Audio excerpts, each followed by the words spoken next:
Hello, hello, everybody. Welcome to night two of Black Future Tings, um, our uh, our program defining queer and trans Black Caribbean immigrant futurism.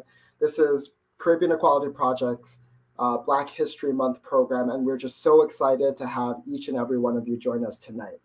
So our theme tonight again is defining Black futurism from a queer Afro-Caribbean immigrant lens. And I'm just so excited to have you all be a part of this conversation and to take part in all of the media that we have prepared for you to celebrate what it means to be Black now and in the future. I'm your host, Darren J. Glenn. I'm the programs director for Caribbean Equality Project, and tonight I will be moderating tonight's proceedings. And I'm just still so energized from night one's discussion. If you guys had the pleasure of being able to tune in, night one took place Tuesday, the 15th of February, and we had just such an amazing time. We had a beautiful music video from the one and only Ms. Janae from Trinidad and Tobago. We had a great discussion with Antoine Craigwell from Depressed Gay Black Men. We had a really amazing discussion about what it means to be Black today and what it means to be building towards a beautiful Black future full of joy. It was such a great night, and it's just such a tough act to follow.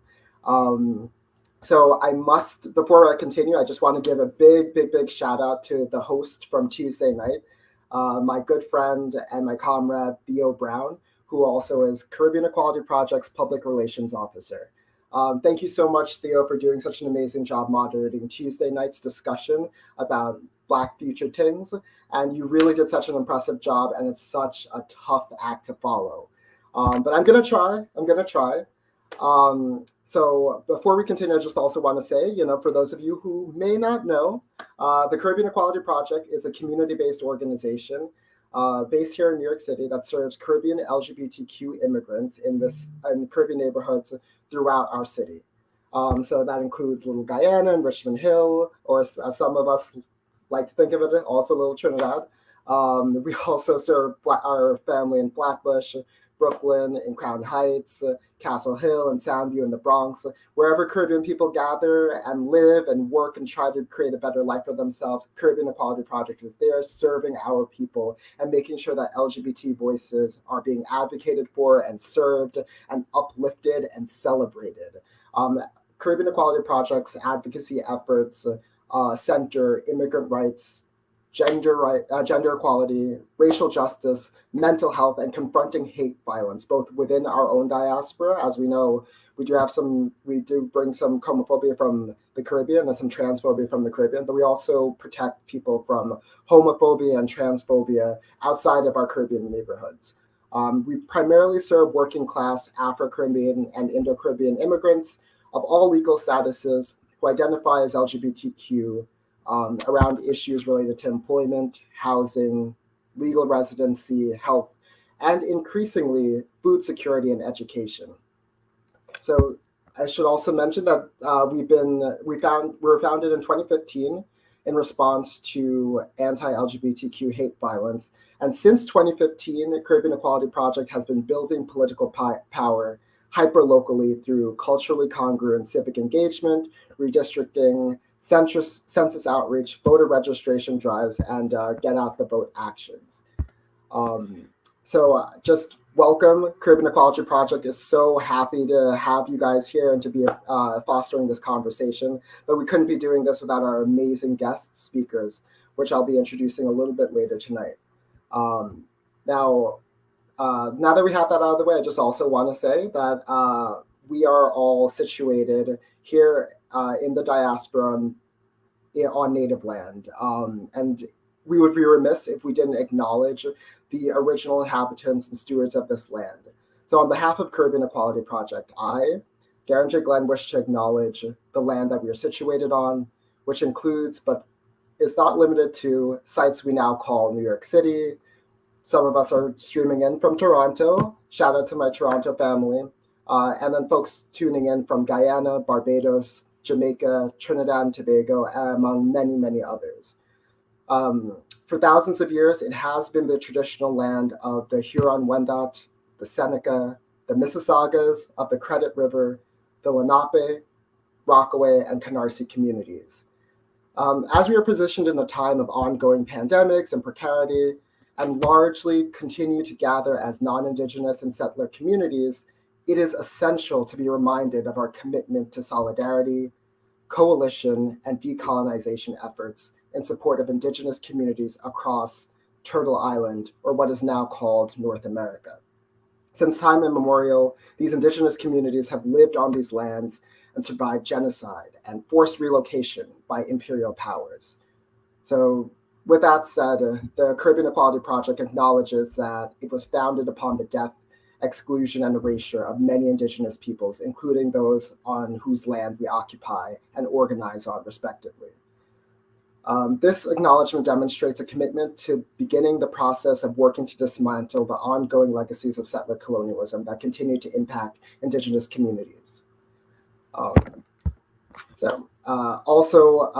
Before we continue our proceedings, we also want to be reverent to all the lives that have been lost on Turtle Island, or what is now known as North America.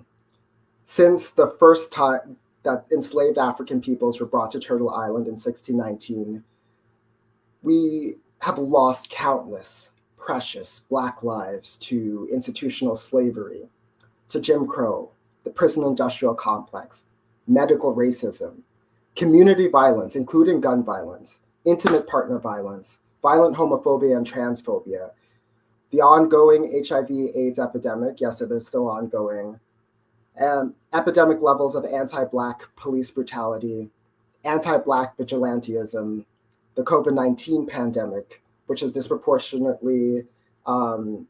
a disproportionately deleterious effect on Black people throughout the Americas, and a whole host of other unnatural causes. In acknowledgement of the sheer weight of all this needless loss, I would first like to invite all of you to join me in a moment of silence. Before we get into the celebration of the work that we're doing to uplift Black lives and Black joy and to usher in a Black future, I think it's very important that we just take a moment of silence to think about the persistent death and destruction happening to Black communities through so many systems of violence. So just please pause with me now for a minute and think about all the lives that we have lost needlessly to racism on every level.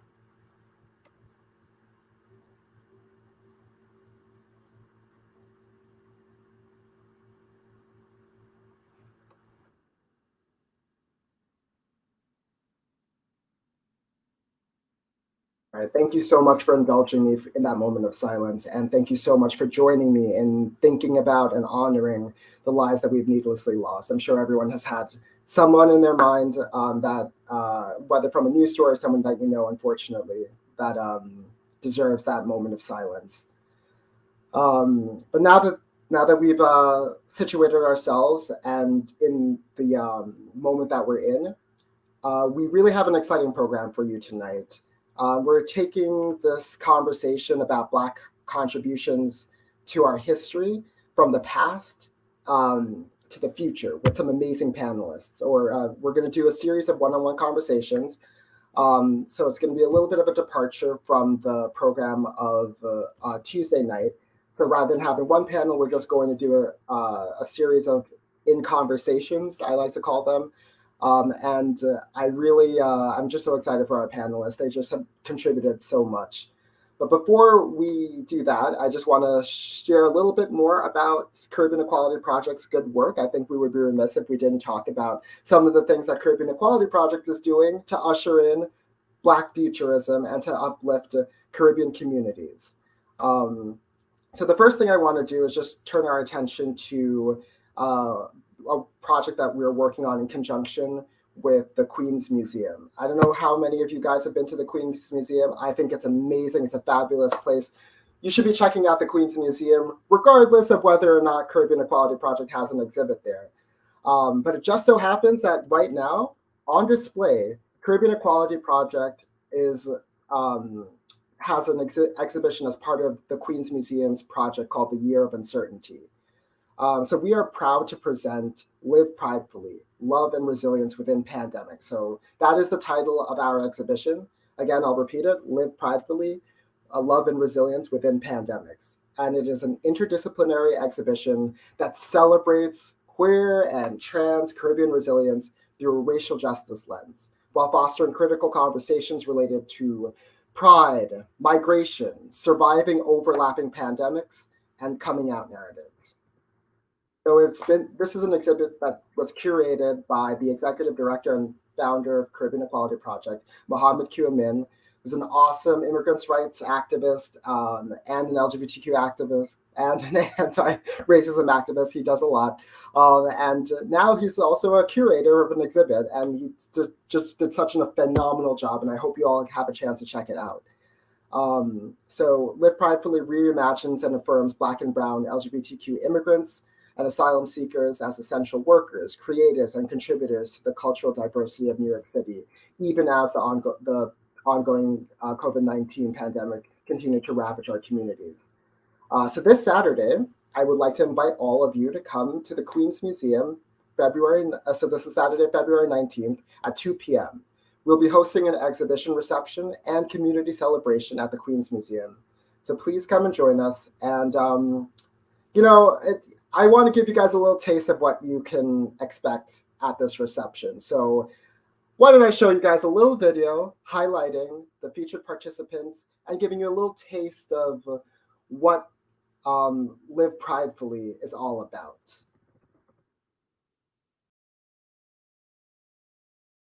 Love and resilience within pandemics.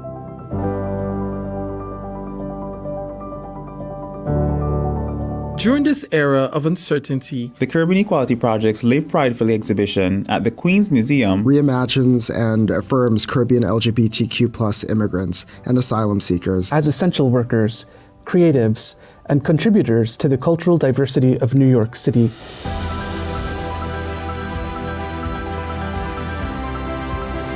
Live Pridefully celebrates Black and Brown queer and trans embodied resilience by fostering critical conversations to amplify stories of pride, migration, surviving colliding pandemics, and coming out narratives.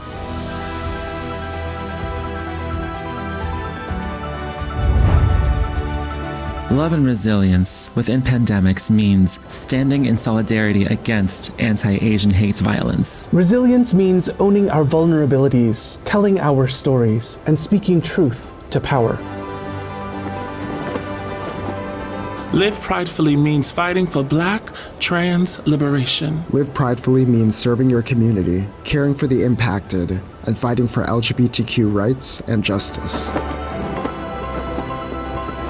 Love and resilience mean using my voice to fight for gender equity and honoring my Indo-Caribbean ancestors. To live pridefully means advocating for immigration reform and protecting LGBTQ asylum seekers. I live pridefully. I live pridefully. I live pridefully. I live pridefully. I live pridefully. I live pridefully. I live pridefully.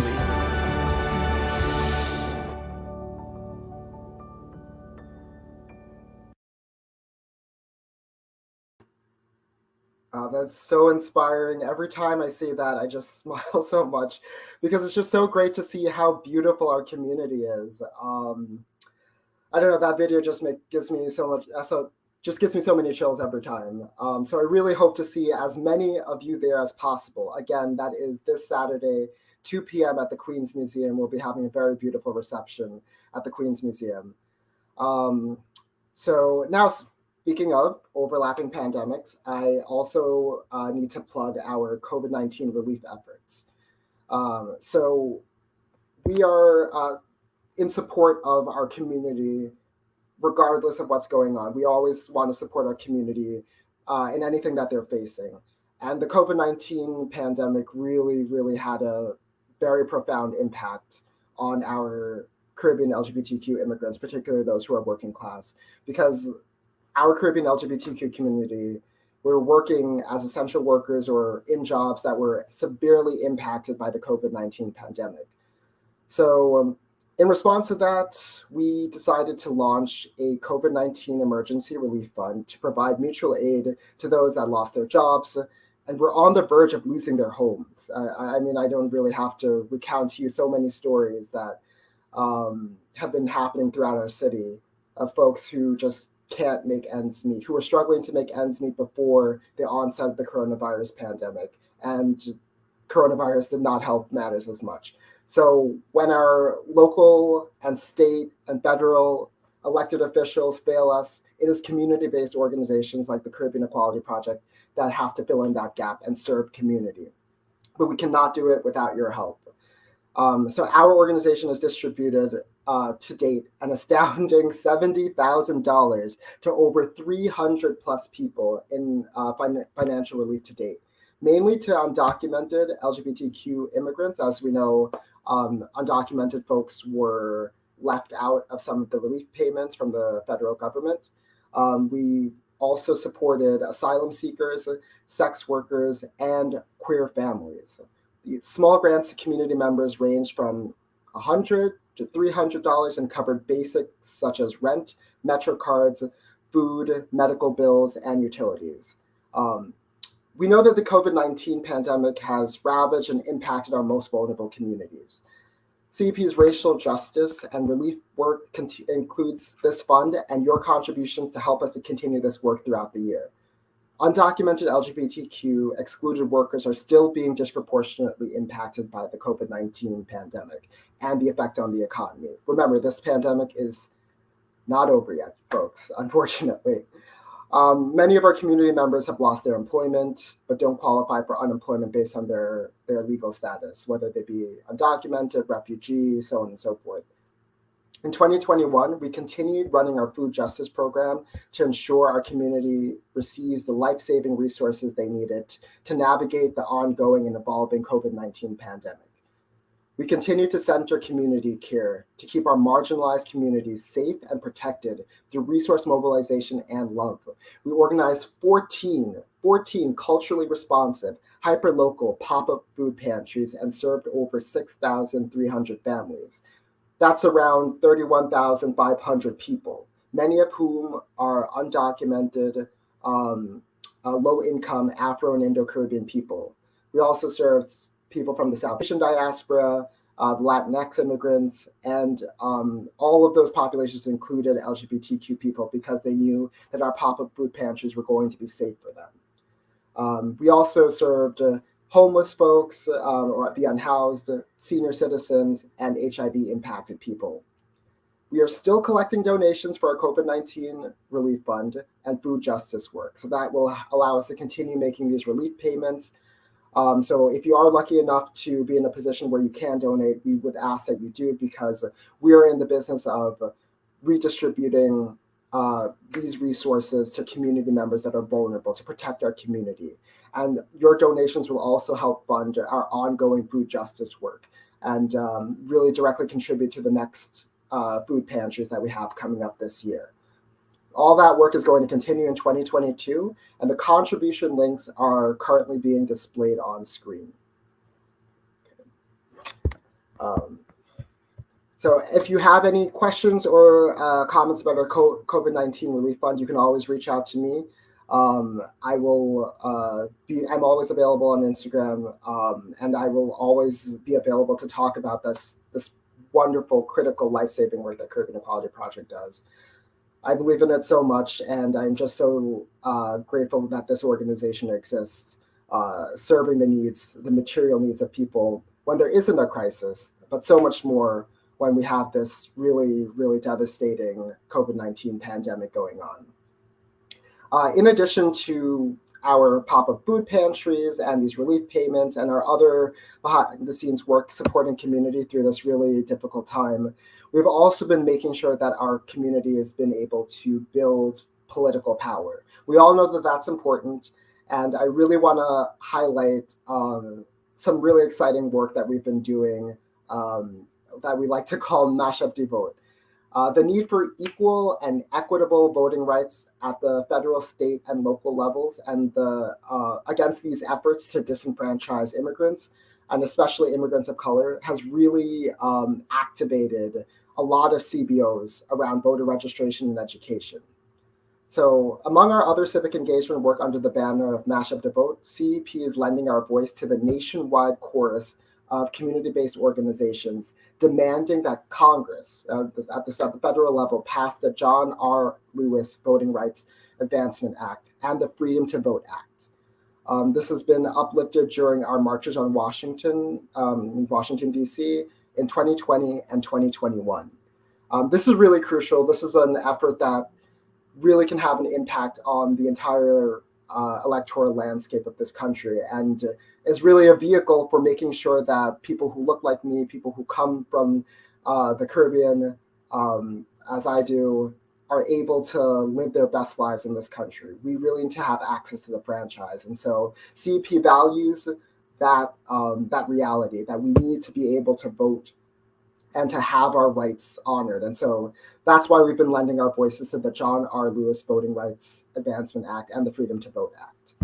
Also part of our civic engagement work, I also have to mention that CEP did legislative advocacy to pass our City, Our Vote, which gives over 1 million green card holders electoral power in municipal elections. So this is, of course, at the most local level, but we really value that Our City, Our Vote, because immigrants contribute so much to the richness of New York City's life. I mean, I should know, like, I love being in New York City because we have so many different cultures represented, but we really need to honor these people by giving them access to the franchise. It's such a precious right.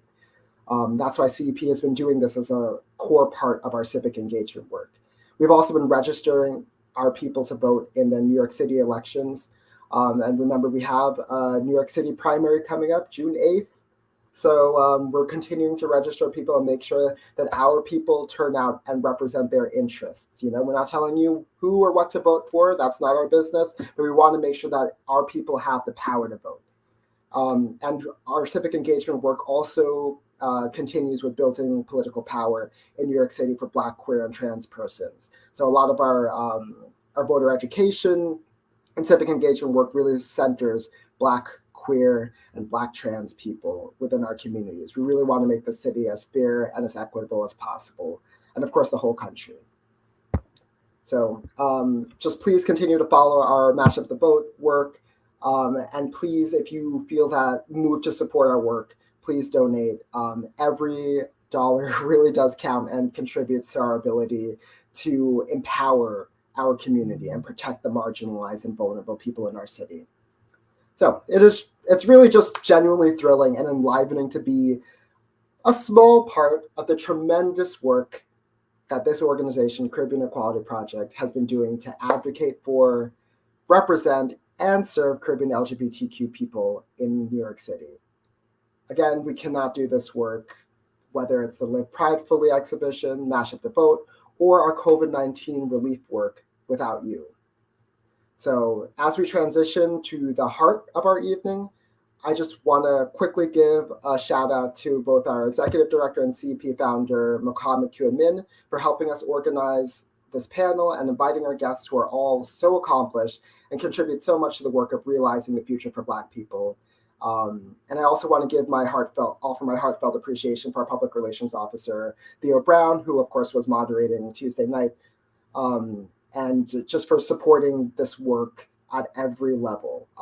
Mohammed, Theo, and the entire Caribbean Equality Project leadership team, thank you so much for the work that you do every day behind the scenes to support our community and make programs like tonight's amazing program, Black Future Tings, possible.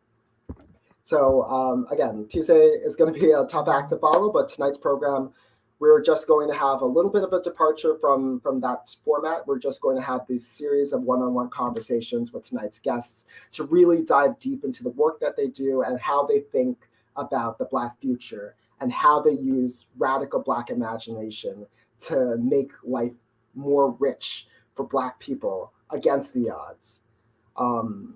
So yeah, I'm super excited to do this deep dive, and I'm just very passionate about Black liberation. Our first panelist is a dynamic figure who has worked with so many of my friends and comrades that it's actually crazy that this is the first time we're speaking directly. Yeah, this guest really is, I've been following his work for a while. He blends the worlds of being a human resources executive, a leadership coach, and a body positive advocate. He improves both the life and careers of people willing to view competence as a skill. He has worked in human resources for 20 years and in arts management for 24 years. He has served leaders, career changers, entrepreneurs, and body empowerment clients as they endeavor to make an impact in our world. And now he is celebrating the release of his latest book, Boldly Bound, an action journal for self-love and body confidence.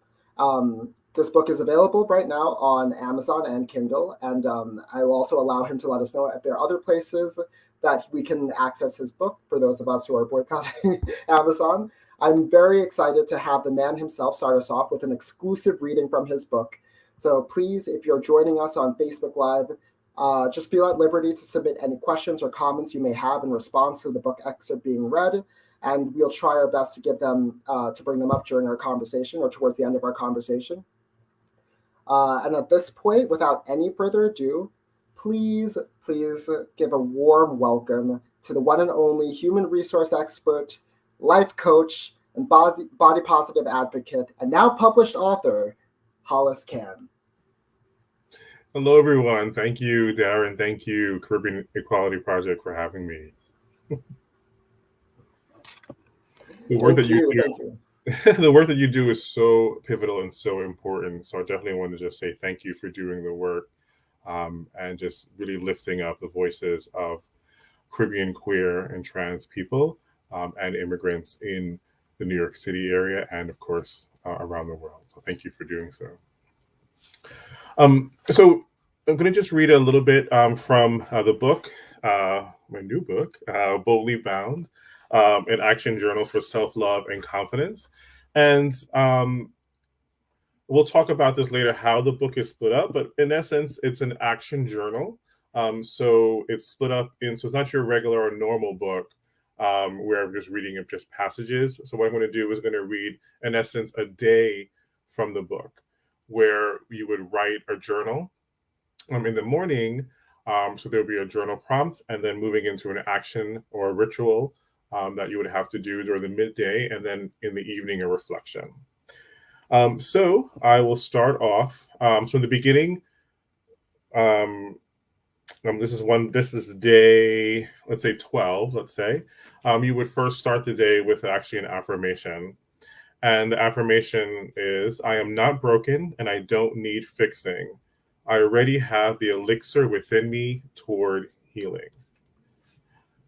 And then then continue the morning, you would then go into the mirror and actually have a conversation with yourself. So this is mirror work, right? This is work to get you confident, to get you to love yourself more.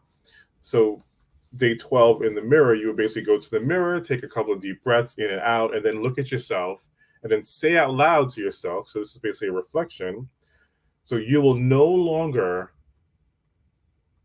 cast evil spells upon yourself because of the negativity surrounding you.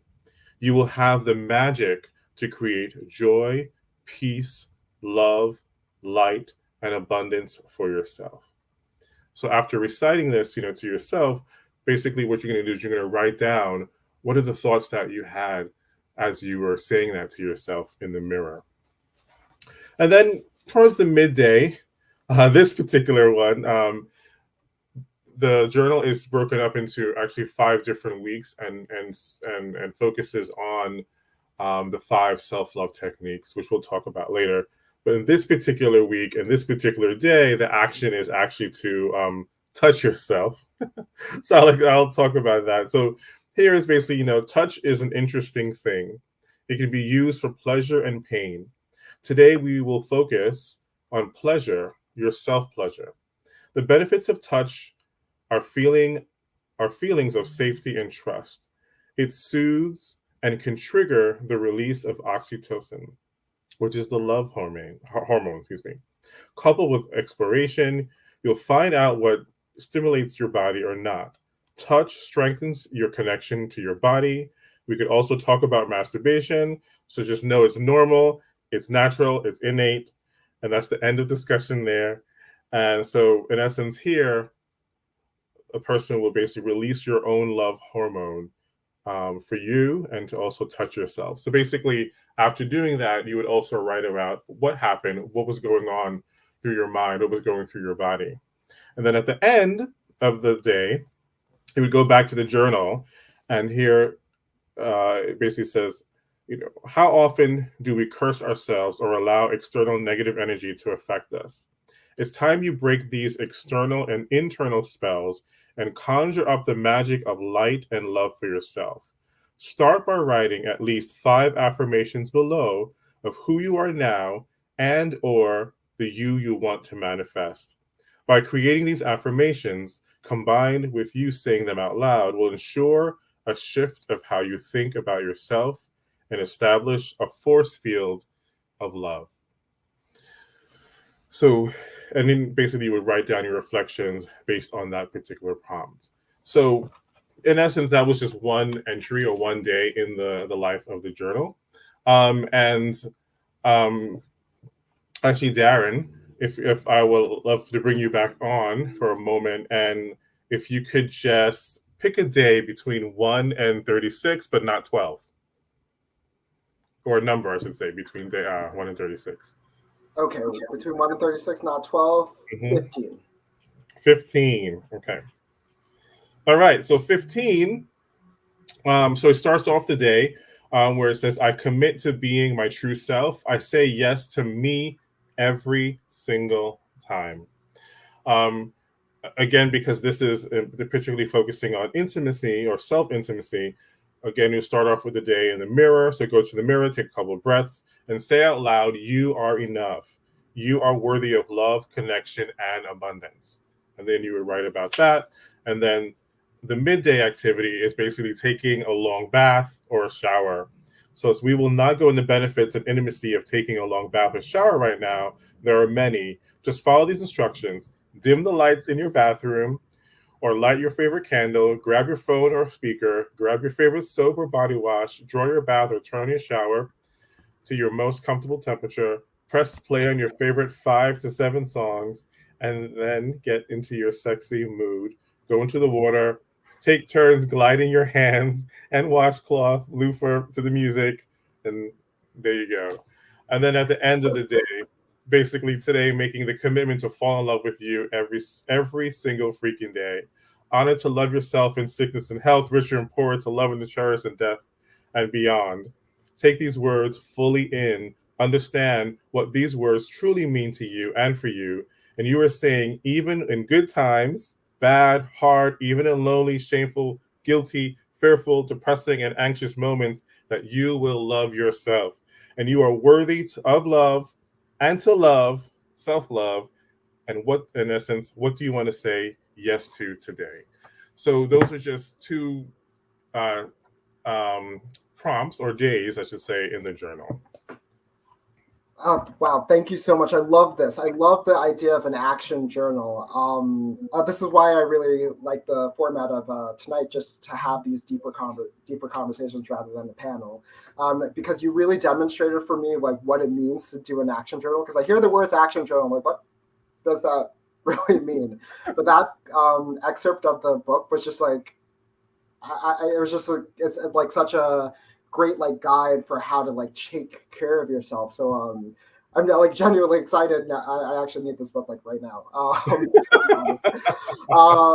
But let me get back to really like doing a deep dive on you. First of all, congratulations on the launch of your book. Thank you. It's out now again on Amazon and Kindle, is from what I've seen. Is it available anywhere else besides Amazon and Kindle, first of all? Right now, just only Amazon and Kindle. Okay, all right. Just curious for the audience, just so that they know, and for myself, of course. Can you first give us like a broader summary? I know you talked a little bit more in depth about like what folks can expect from your book, but like a broad summary of what your if someone's unfamiliar with your work or unfamiliar with the idea of an action journal, what can they like expect once they purchase the book if they're completely unfamiliar with that? Well, how do you introduce action journals? Yeah, sure, definitely. So this particular book is like focuses on your journey of self-love, and we are all on many different journeys. Whether if it's something where like, yep, I'm here, and I just need a little bit more, or like, nope, I'm in the totally beginning journey of that, and what does even mean to even love yourself, right? So in this particular case, it really breaks it down to say, okay, hey, you're going to go into this particular journal, and you're going to first start off and and write why you're doing this, right? So it's always important that you know why you're going on this particular journey. Why are you boldly bounding yourself for this particular um, uh, way or journal or path? And then moving into, then you're kind of then going into and realizing like, okay, I have my why. Now, zooming in into each day, there are different journal prompts you're going to write about. So there's going to be something around like, you know, just different ideas around self-love and body confidence, and you're going to write around that. And basically you're prompted. So there's always some sort of prompt every day for you to write for about maybe 5 to 10 minutes.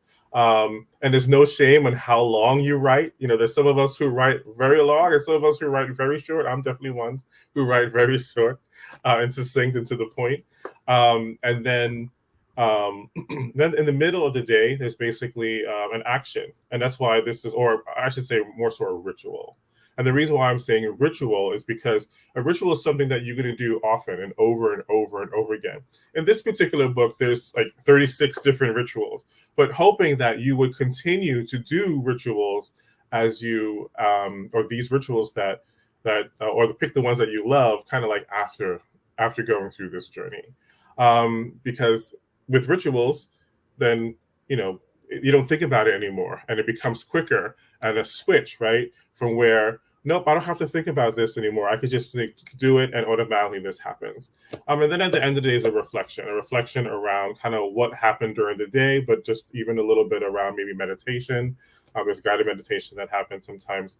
And also, or gratitude, or you're giving love to yourself, etc. So it's really changing and it's really changing the mindset about how you think about yourself overall, right? And then your body. I think what happens is sometimes we focus on the outer appearance, and that's the easiest thing we could look at because of, you know, we're looking in the mirror. But really, it's about what do you think about yourself overall, and then also your body. So it's really getting into the mind and your body. And I say your soul is perfect, so you don't have to work on your soul at all. So. I just really love this. I find this just so personally useful, and I feel like I needed your book like 10 years ago. I've really gone through a lot my own personal transformation with just like, you know, how I look on the outside, but I still think like when I was less attractive, and it's just really having that book could have been really helpful for me when I was kind of just struggling with my appearance before. And I just want to know, like, just thinking about my own story and my own, like, my just dealing with like changing so drastically how I look physically and how that's affected the way I interact with people in the world. What is your personal motivation behind not only starting this book in particular, but behind like the work that you do? Sure. So I would say it's definitely the motivation is just my own self journey around it, like around just love and loving myself and being confident in myself and my body. Definitely I've been doing kind of self-development work, you know, in my 20s, but really focused on I would say in my 30s around how am I showing up, you know, in certain spaces, and how am I showing up at work, and how am I showing up in my relationships, and it has to start with me first and working on me first. And if I kind of fast forward, it was during my actually coaching journey is when things shifted for me, is where I'm like, okay, well, I really want to focus on just me and my self-worth and confidence. And if you speak to anyone else, they probably will tell you, oh no, he's confident, but that was just a show that I put on. I could fake that, or I could have faked that, but that only lasts for so long. So it's really about like, okay, what do I need? And especially during coaching, I had to zoom into that because definitely I'm coaching others around just confidence or other issues. So focused on that. And I remember my coach at that particular time said to me, why don't you do a 30-day challenge where I had to ask a different person, whether it's family or friends or even stranger, to take a picture of me, and I had to tell them why that what I was working on. So I had to also be very vulnerable in the moment and say that I'm working on my self-worth, I'm working on body confidence, and ask them to take it, like with my phone, take a picture, and then I had to post it, whatever the picture looked like. So I couldn't put any filters, I couldn't change it, I couldn't zoom in, I couldn't lighten up or anything. I had to post a picture, whatever it looked like. And that was that was definitely nerve-wracking, and like I can't believe that I'm actually putting up pictures of myself that I don't like on social media where anyone can see, right? Many times, I always felt that I had to like stick in my stomach, maneuver your body or contort your body in a certain way where it looks the best way in light. And I would just say 30 days after that, it shifted and changed where I don't stick in my stomach anymore. I don't contort my body at all. Whatever you see is what you're going to get. And what I see in the mirror is what I get and what I love. So that was definitely the motivation. It is personal motivation around it. And then also look at it just even more so around, what are the ways that we really are, how do we harm ourselves, especially as people of color, and not really seeking and finding help and development. And I get it because of, that may not be a priority in the moment, but it's something that needs to be addressed. And this is definitely an entry point. The book is an entry point, to that, of really focusing and developing self, and using mind and body as a way to do so. And let's not even talk about how how we how just social media, or just even the worlds and the worlds that we've come from, how they define, what our bodies should look like, right? And especially how our Black body should look like. So this is definitely something that is going to change that, or at least I hope so. I'm just so excited by your work, and I think this is really critical. This is really critical and important work, especially for people of the African diaspora, right? Who kind of, like we get so many messages about our bodies not being right. Mm-hmm. And so this is why your work, I think, is just so low-key revolutionary. So this leads me to asking, what kind of future are you envisioning? And I would really, of course, for everybody, but specifically Black people, when you're doing this work, what is the future that you envision and are working towards when you are doing this kind of body positivity advocacy? Sure. So what I hope, or what I long for, is that as Black people, that we first spend the time and energy and focus on self. Many times we're unable to do so because we're always taking care of others. And we had to, if you really look at our history, we had to take care of others, and we would forget about ourselves. And it's really when you take care of self and really zoom in and focus on what are some of those things that were lurking in the shadow, that we did not, bring to light, or we want to keep in the shadow.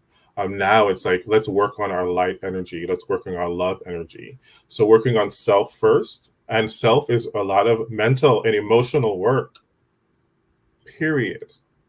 So I hope that, or I long for that we, as a community, as a people, that we spend the time to focus on our emotional and mental wellness first, meaning self, that is, and then move into then the other things of relationships and career and love and all of that.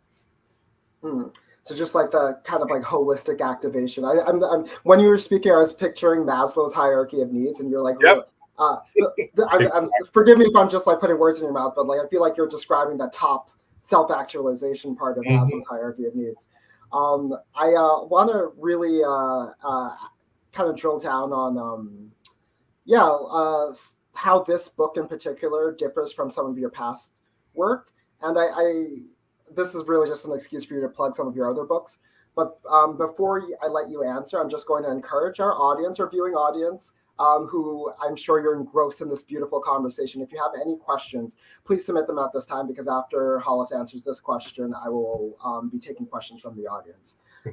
But yeah, Hollis, how does this book, Boldly Bound, differ from some of the other not only books that you've written and published, but also just your work in general? What's unique and exceptional about this project? Sure. So actually, this is my first book. So this is my first book I'm putting out there in the world, and I will say, like, this was coming actually from I was in the process of writing just kind of my memoir first, and then this would have been the companion. And I decided that I'm like, no, we need to get into action. We need to get into action now. And this is kind of where I decided to let me do something differently, and actually let me launch the book first, or at least the action journal first, and then the story can come afterwards. And then kind of going forward to the future, like I really this also moves into, like, now that you have focused on self, right? Now it's focusing on self as a leader, right? So then kind of we focus on these 5 different techniques of adoration, intimacy, nourishment, movement, adornment, and then now moving into the leader within, and how I could lead my community, meaning first the home community, and then moving into the broader community, and then actually changing the world, right? So that's that. I would say, so how does this differ from some of the work that I've done, whether if it's with in the past Caribbean Pride, or even with like Audre Lorde projects, or even human resources, or even the arts world, right?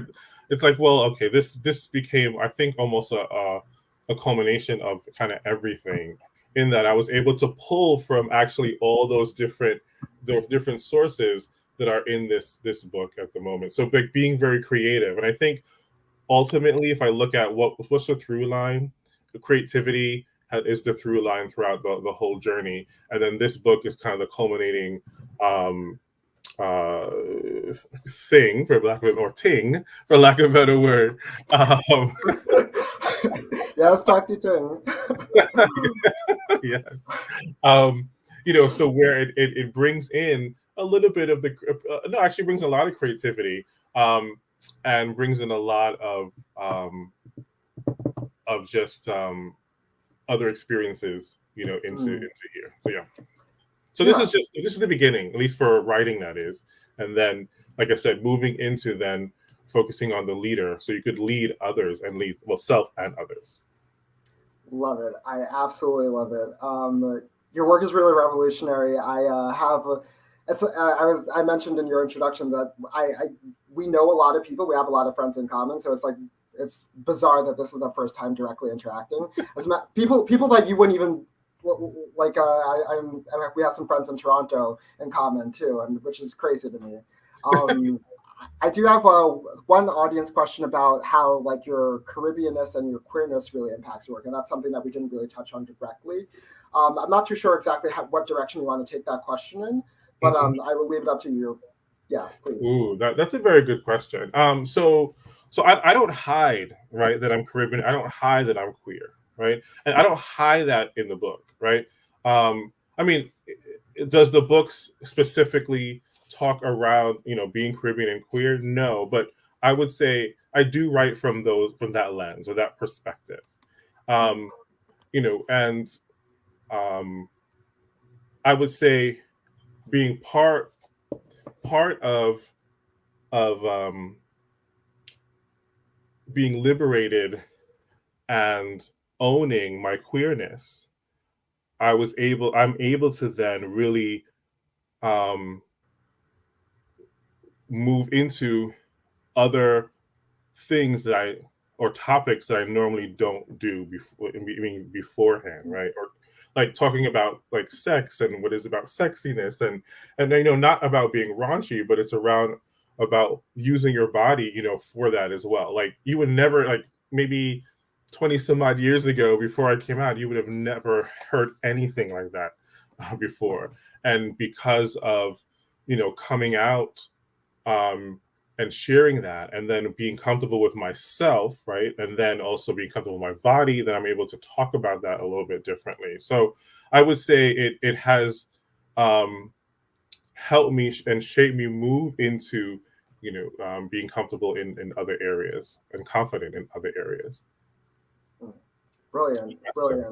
And anything about your Caribbean heritage that may have impacted your work, or how that lens informs the way that you do body positivity advocacy? Not to push you if it doesn't. No.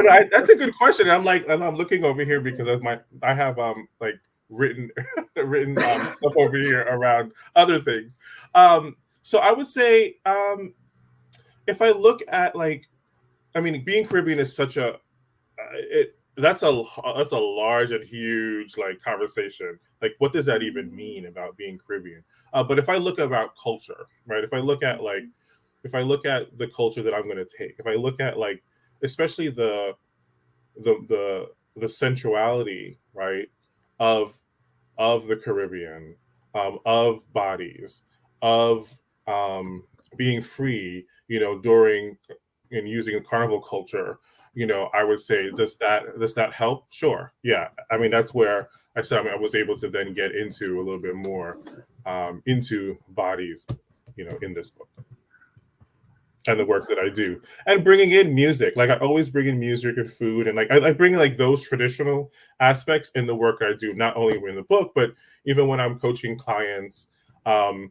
I'm able to just be myself and actually, talk from that perspective of culture and share that culture, with clients. So it does come up, meaning because that's who I am. Right, of course. So naturally, I don't know anything differently.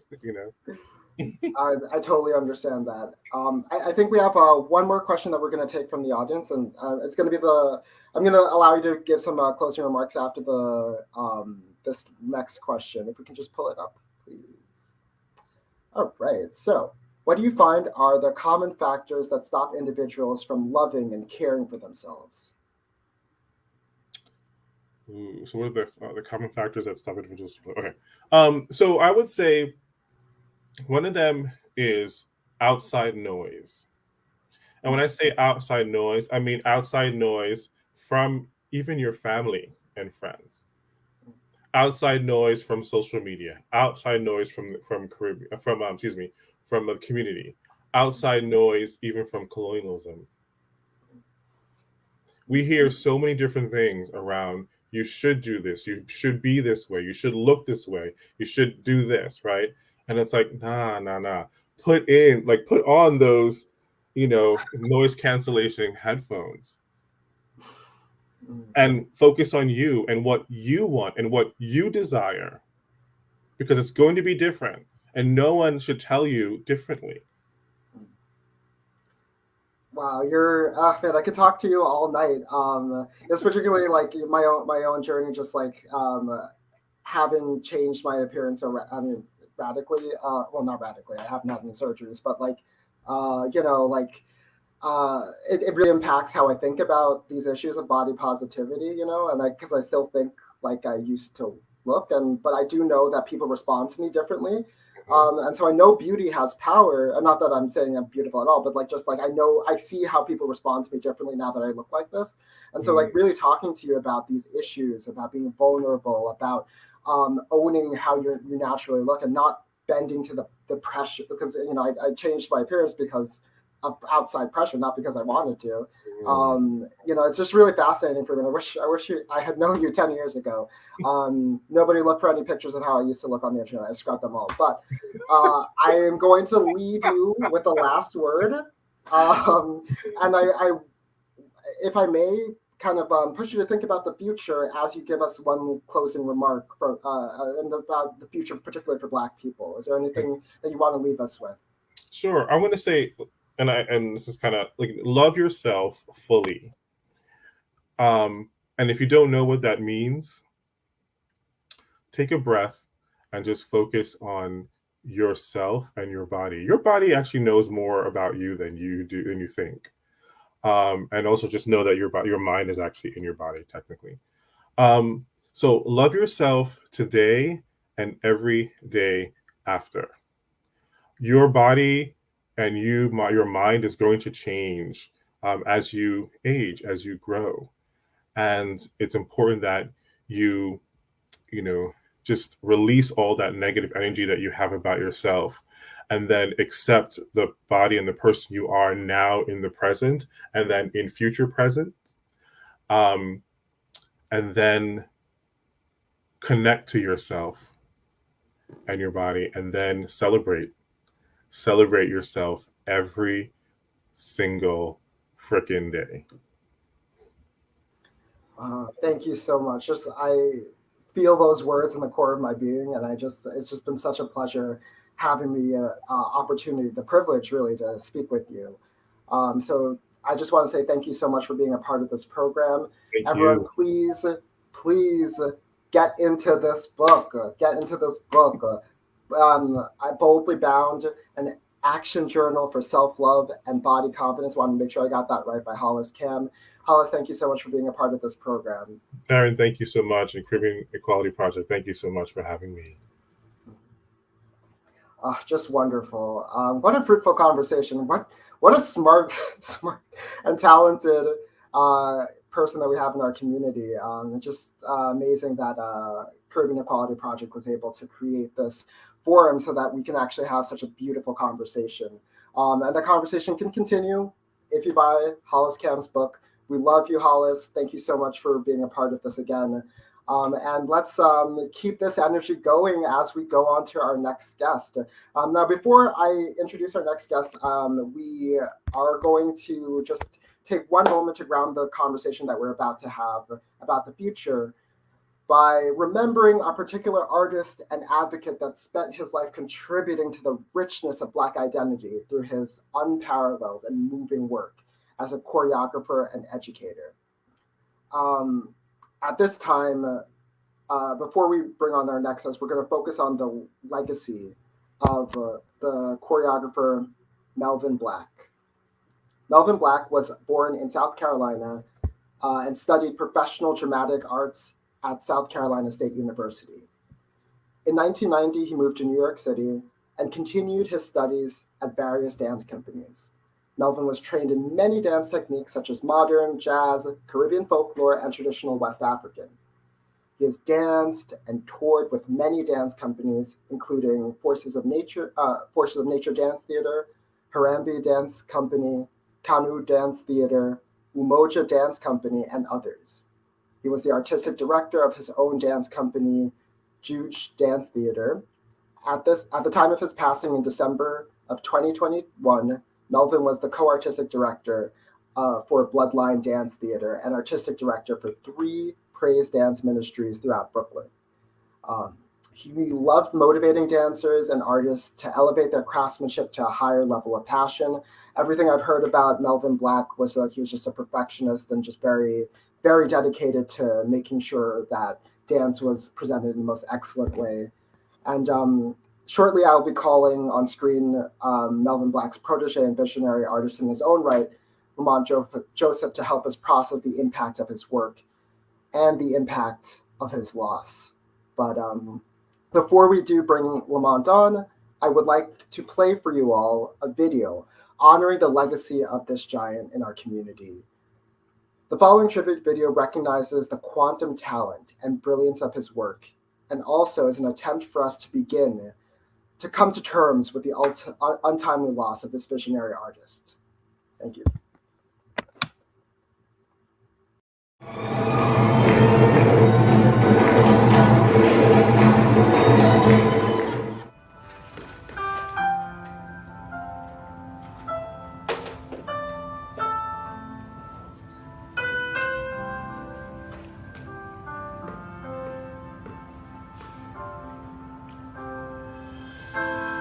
Drops of blood from the hand of Jesus fall on my sins, cover all. He received the cross.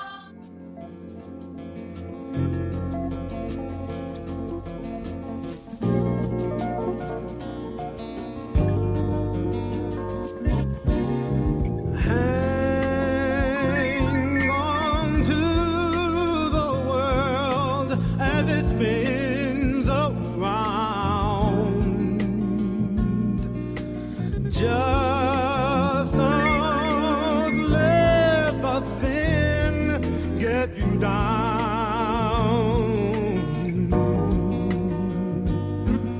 Things are moving fast.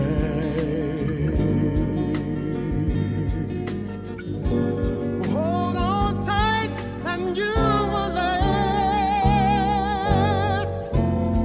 Keep yourself respect your manly pride. Get yourself in gear. Keep your stride.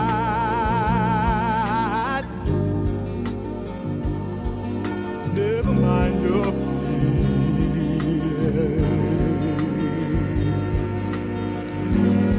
Brighter days will soon be here.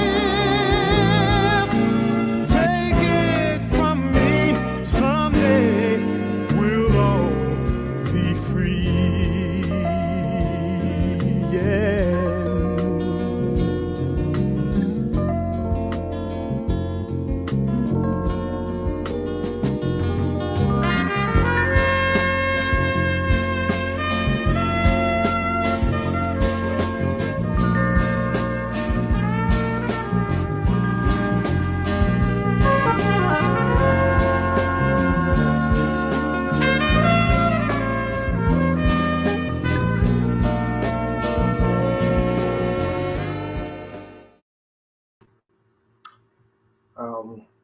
I'm just going to, I know we already did a brief moment of silence earlier just to think through the loss of so much Black life on Turtle Island or North America, but I just want to lead us in just a very short moment of silence just in loving memory of Melvin Blak.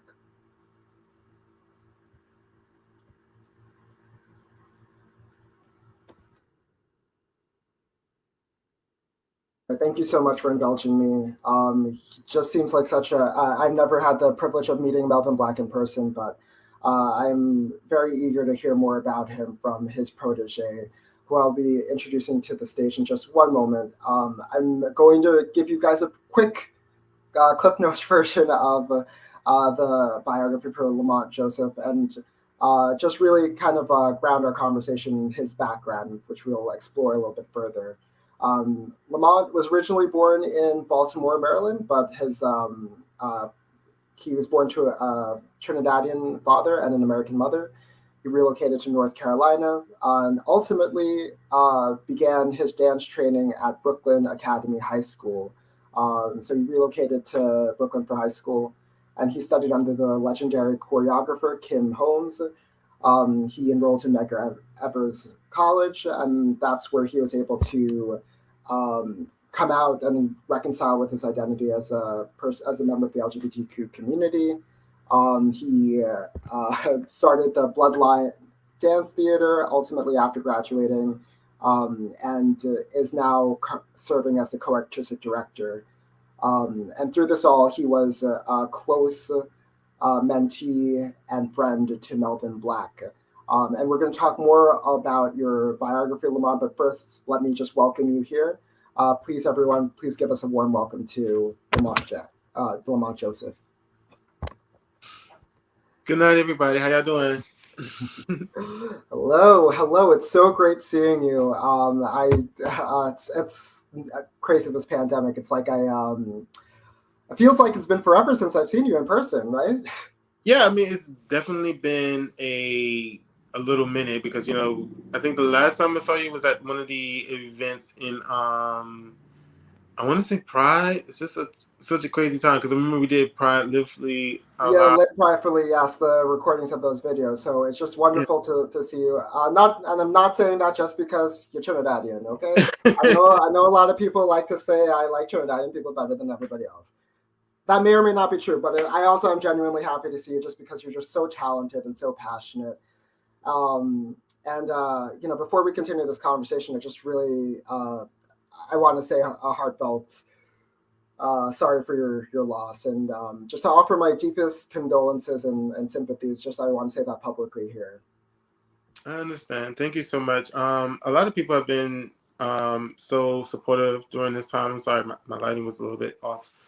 A lot of people have been so supportive in, with this journey that I've been undertaking with the loss of Melvin, and a lot of people who I didn't know understood.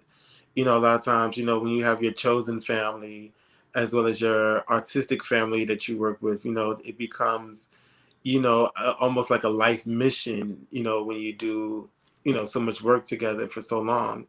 And the relationship with me and Melvin, it was like the main relationship that I think that surpassed so many different situations and people, and you just went on that life journey together for a very long time, and especially when it came to the art, it was just like from day one, you're going to be a star and you're going to be able to do whatever you want to do, and I'm going to make sure you have the support to do it. And you don't find too many people like that, on this earth. I have several in my corner that's always helping me, but it was just something about Melvin that just rounded out every situation. And, he was just one of those people that just ignited a room with such a big, bright light of energy. And so many people who know and love him has been calling and texting and support, sending love to the family. So I know that he's of course grateful for all that, and I'm grateful for it as well. And is there something that that you haven't mentioned or that I haven't mentioned that you'd like viewers to know about Melvin Blak, about his work or his identity or even his contributions to the Black or the queer community? One of the things I would definitely say is that in his teachings, what people miss was the big picture in a lot of his lessons. As a dance father, he had this, this innate ability to be able to transcend everything that you're going through and be able to connect with you in a way so that you can get to your next level or your next goal, or help you find your next goal. And I have so many brothers and sisters who are like chosen dance family who, they went on that journey with him as well. And so I think that contribution to the art community, especially here in Brooklyn, is ridiculous. You know what I mean? It's so many different students that was taught from so many different schools, such as Restoration, Ifetayo, Shambhala Dance Studios, where I was in his classroom every day. And you got to remember, Melvin Blak was the African dancer in New York City. A lot of people may not recognize it off the bat, but when they sit down and think about it, they're just like, yo, Blak was the shit. I'm like, yeah, he's always been the shit. You know what I mean? I'm sorry for cursing.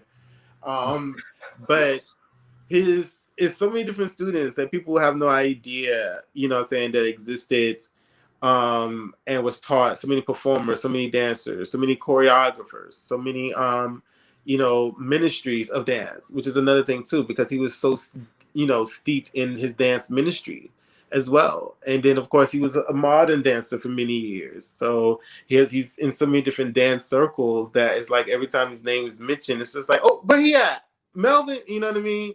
So, and I could just imagine like when I was, you know, for a lot of people, when I was young and I was coming up and growing and learning under him, you know, it was just so many different things I had to learn so fast and be around and adapt to.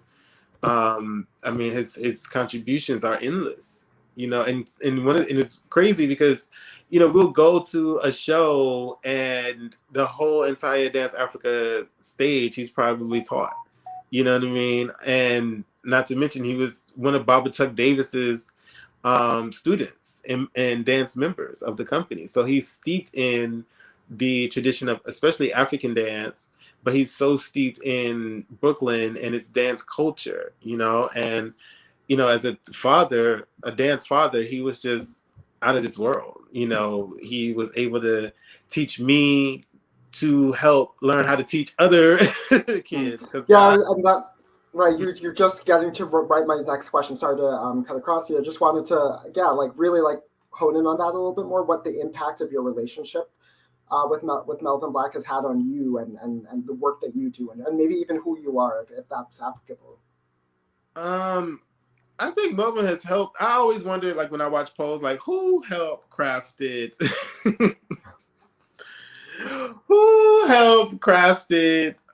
my girl, Miss Abundance, from Pose, Dominique Jackson's character. Right. And now I realize, okay, it is someone who is a Melvin Blak. You know what I mean? And I mean, as a dancer, I was very, very shy, very, very timid. But then when I became a choreographer, Melvin has helped shape me to become, you know, Electra Abundance, I should say. Okay. Yeah, I mean, because it's a certain standard that she always represented, and that was something that Melvin has always instilled in me. It's a certain level of standard, you know, even though the character may be considered, you know, whatnot. The idea of what the standard was for, you know, a production was very, very high. You know what I mean? I mean, you've seen the shows. You know what I mean? Yeah. Commitment to excellence. Yeah. Commitment to excellence. And then it was also a ratchet side to it that I just loved. It was like ratchet elevated and movement, you know? He would, what his word was like literally his bond as like far as like how he felt. So even if we was doing something for Caribbean Equality Project, you know, forgive my language or whatever, but he would just be like, Lamont, you better have that shit together, because you know that Queen Muhammad, you know, she's gonna have all those cameras up in there, so have that shit together. And I was like, yes, Melvin. So it was that kind of a dynamic, you know what I mean? And as bluntly honest as he wanted to say something, he always said it, but he always said it with so much love and nourishment, so that you would go out and you would actually achieve higher than what the standard was. You know what I mean? And that motivated me so much. But then it also motivated the dancers as well. You know, when we do a ballet that, and people can see the difference. You know, they can see if Melvin coached a ballet, or they can see if Lamont coached a ballet. You know, right, what I mean? So it's like, so there's like a fingerprint almost on his work. Like you could see in the movement, like his influence. Yeah. Is that what you're? Okay. Yes, because he was clean. He was very, very clean. The line was, this is not a line.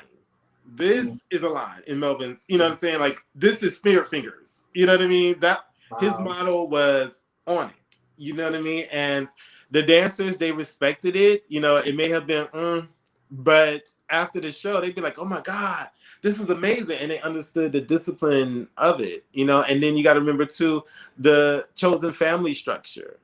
You know, that was a huge impact because, you know, this Southern, West Indian, dark chocolate, tall black male with a femininity. It is so hard to get some kind of guidance. You know what I mean? And I remember my first dance class actually meeting him. I would say very young. I'm not gonna give away my age, but mind you, at this time, this is when he was the legendary dance star, and he was making his transition into choreographing and whatnot. And he was just, all right. First of all, I'm 6 feet tall. Melvin is like 5'7". When I tell you this man danced higher than I will ever dance in my life, it was just like boom, boom, boom, boom, boom, all over this gymnasium. And I remember being so excited because you never seen something so. It's like seeing Beyonce live. You know what I mean? It's like seeing. Wow, this is You know, high praise. yeah, it was like a You're concert. talking Beyonce now. I mean, it was like a straight up concert, and this is in class, mind you. And I remember the drummer, which was my best friend JoJo at the time, and my other friend Alon. We were so excited to see someone dance like this, you know, because we're young and we're hungry, we want to learn, you know what I mean? Yeah. And he saw that, and so he came over to me after class. Mind you, I'm thinking he's going to be like 6 feet tall. He's like 5'7". So I'm looking down. I'm like, what? Hello? And he's like looking up at me. He's like, oh my God, you're so beautiful. You're so chocolatey. And at that time, I didn't feel like that. I felt like this femme queen that nobody wanted to talk to, nobody wanted to deal with. But he embraced so much of me and installed so much lessons just within that one conversation. You know, he was just like, oh, baby, you're going to be fierce. You're going to be a star. I'm going to tell you what you're going to do. You're going to stop drinking. You're going to stop smoking. You ain't going to have sex. You're going to be with me 3 times out the week to dance. You're going to go to this studio 5 days out the week. You're going to be doing blah, blah, blah, blah, blah. Oh my God, it's like and a when monastery. I tell you his word was his bond, the next day we had to meet at Shambhala Dance Studios, me, the drummer, other dancers, and we got to work. And he did not play. Like, I was up on stage everywhere because of Melvin. I was in so many different dance companies and would check in with him. And everything that I went through in those early years of having a career in dance and those careers in activism as well. I mean, he pushed so hard for me to make, you know, tough decisions about being truthful and honest to who I was, and then also who I was to the community, and then also for ourselves. And that's one of the things that reflected in the work. You know, we talked so much about, you know, different relationships in the LGBTQIA community, different art forms that needs to be more showcased. How do we make sure Caribbean folklore is also included in our work? How do we bring it to main stages? How do we fuse it? You know, and it reflected. You know, I'm the only choreographer that I know that is like, my signature is a stilt walker. Like a Mocha Jumbi has to be in the room, which is, and that's because of him, his influence of me being as bold as possible as an artist. Oh, that's real. That's just so wonderful. It seems like he just had this penchant for leaning into like doing things the most and the most proper way and like the most ostentatious and the most, and it's just something I really admire. And it just comes through for you from you and the way you describe him. Right. And you know, I just want to ask about, you know, as we were talking about like the Black future and looking forward, what do you think Melvin Blak's legacy will be? And I know it might be a little bit too soon to ask that, but I wonder if you've thought about like what his ultimate legacy is going to be, and maybe like what role you would play in that. I mean, his ultimate legacy is definitely through his teachings, through myself and so many other artists. I'm not the only one. He keeps telling me that all the time. But, you know, his dance sisters, Robin, who is like every day, you know, giving affirmations to so many other dancers. You know, his dance mother, Nafisa, who is based in Harlem, who every day does yoga and meditation. It's through his children, you know, his son, Guinea Kwan, who is a dancer as well. And then it's also, of course, you know, publicly everyone knows, you know, Lamont, but it definitely comes through me. It comes through how my dance children move. They've been around Melvin. They got cursed out by Melvin. Okay. So they remember these lessons, and it's still transcendent. And you know what I mean? And even when I think about the community aspect, like the production hasn't even gotten started, in the celebration of his work. There's so many different concepts that's like running across the table. It's like, okay, you got this one for Melvin, this one for Melvin. And I'm hoping that with those, teachings that I've gotten over the years, that, we could definitely make sure that his legacy live on very, very strong. And then also, too, you got to remember the chosen family artistic dynamic is so deep in Brooklyn, and especially in Queens and just here in the United States in general and all over the world. Melvin has taught and learned different things in Alabama, DC, LA, Kansas, all over the United States. He wasn't just based in one city. So it's so many different dance circles that were able to get his teachings and blessings, and then also become a part of this dance family, this Black dance family, and this Caribbean dance family as well, because, he was deep with different dance companies like Something Positive, who was deep in Trinidadian folklore, Dean Maitland, who was a phenomenal choreographer, Tony Howell, who's phenomenal, and these were Caribbean choreographers from the Caribbean who trained in America, and they were his brothers, and so that work still lives on. His legacy is going to be remembered, especially by me and so many others. And of course, the good people at Caribbean Equality Project. Hey, gotta shout us out. Right, because and he loved you guys. It was so, because everybody says, I'm the art. You know what I mean? I'm definitely the art. But when it came to making sure things was organized and things was moving smoothly, he loved a Caribbean Equality Project. Because he was like, he would say, get it together. You know, they have a Queen Muhammad. I'm like, Lord Jesus. That means a lot. That really does mean a lot. And we're more than happy to do our part, however small it is, in keeping his legacy alive, because it's, it just seems like he just did so many tremendous things for so many people, and we would love to keep that going. Oh, thank you. So at this time, we also just want to, we've talked about his excellence. We've talked about the amazing work that he did. His choreography is unparalleled. And I think people might want to see what that looks like, right? Mm-hmm. So at this time, just for the audience, Lamont will be staying with us, but right now we're just going to showcase a really special video. And it's one of the last recorded videos of Melvin Blak's choreography that was recorded in 2019. And it was the last performance that he coached for CEP.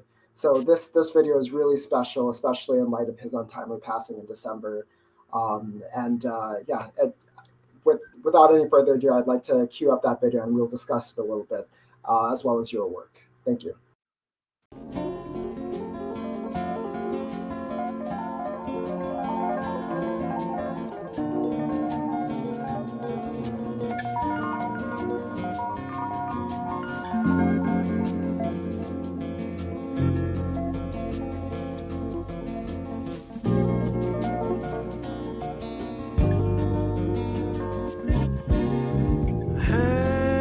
Hang on to the world.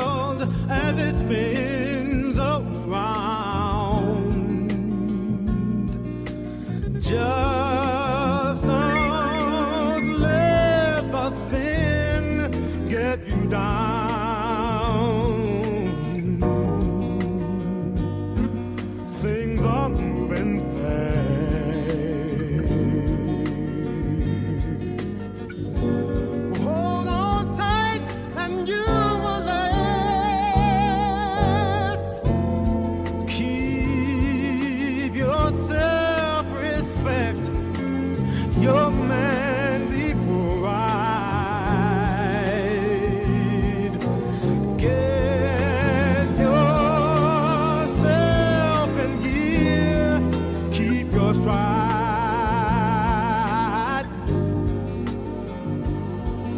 Never mind your fears.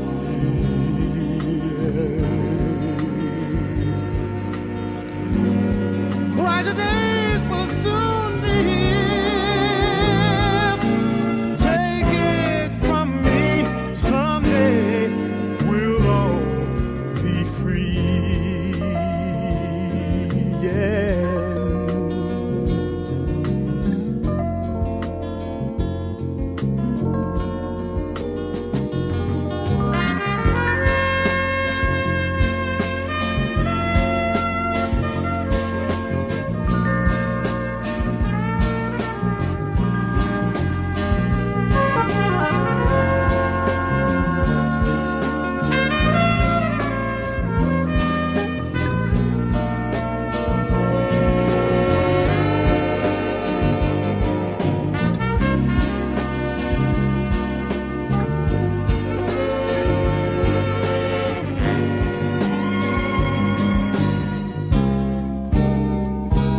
Keep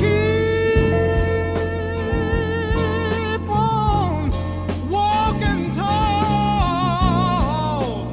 Hold your head up high.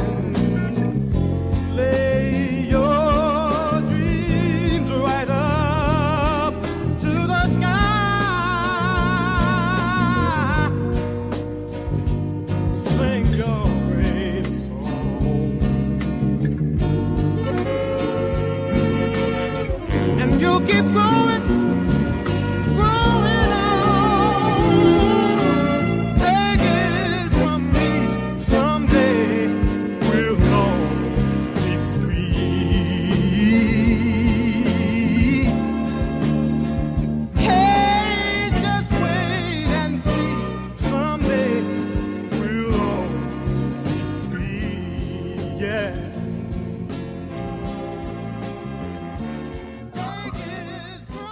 Wow, that was just tremendous. And you know, I really have literal chills, and this is because you know I'm not a dancer, I'm not an artist of any kind, bad at it. Nobody wants me to be an artist, but that's just from an outsider, from a non-artist perspective, that just has so much power, and it really leads me to this question about like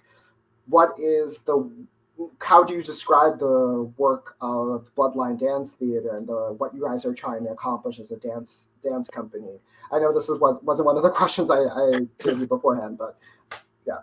I mean, when we decided to, let me just backstory. Like, so when we decided we was going to go in the direction of creating dance, in the form of choreography, in the form of creating a dance company, it was like a very, very long journey. And like I remember Reverend Gail, who is my spiritual mother, and my spiritual brother, you know, the chosen family. We came to the conclusion like, okay, it's going to be as revolutionary as possible, you know, as forward thinking as possible, as progressive thinking as possible, you know. And so we crafted, you know, different scenarios in society that we had a huge issue with. And one of those things was, you know, how the treatment of LGBTQIA individuals were. You know, I had started the first ever LGBTQIA organization inside Medgar Evers College in 2006, I believe, and went and received so many different awards. I'm an Ali Fornason honoree. I'm so many different titles that I have and awards for just doing that major work of activism inside the college. And of course, you know, I wanted to continue on that in my creative world as well. So a lot of my work is definitely this work that kind of looks at society and say, what are you doing? But then it also looks at society and says, look at what you're doing. You know what I mean? On two different levels, you know. So interracial conversations were had, intergenerational thought process are being had. So the work, it always has this reflection on society and its bad, and then also in its possibilities of good. So we kind of focus on that. So when we did Donnie's Love, you know, it was one of those things that me and Melvin decided that we wanted to make sure that we showcase three, unique couples, and then the idea of compromise. And then, of course, we both love Donny Hathaway's music, so we set it to that. And we just, he lets me fly away with creativity, and he supported every different step that we would come up with. And he would coach the dancers through what the excitement factor is in the movement, but then also what the joy and what the technicality of the movements would be. And so that you see it, it's like the arms that just go here, they go long and wide. It's all those different things. The movements have to have a smoothness, and they have to have a flow to it. And Melvin, and of course the legendary Justin Hunt, who is one of the premier dancers who've been at Bloodline since from day one. We were able to create this magical format and this magical piece of work that people just love and endure. And I'm completely flabbergasted whenever somebody says, "Oh my God, it's good," or "It's great." I'm just sitting there thinking to myself, like, I hope so. You know what I mean? Yeah, this is really fascinating because, like, I don't, as a non-artist, I don't really think of like dance companies as having some sort of like small p political, impact. I don't think of the like social impact necessarily of like the social messaging that could kind of be transmitted through dance and through art. But it's just really impactful, and it's very clear with the 2019 piece that we just played. Is there anything else that you want to say about that piece in particular, about like what you were trying to accomplish?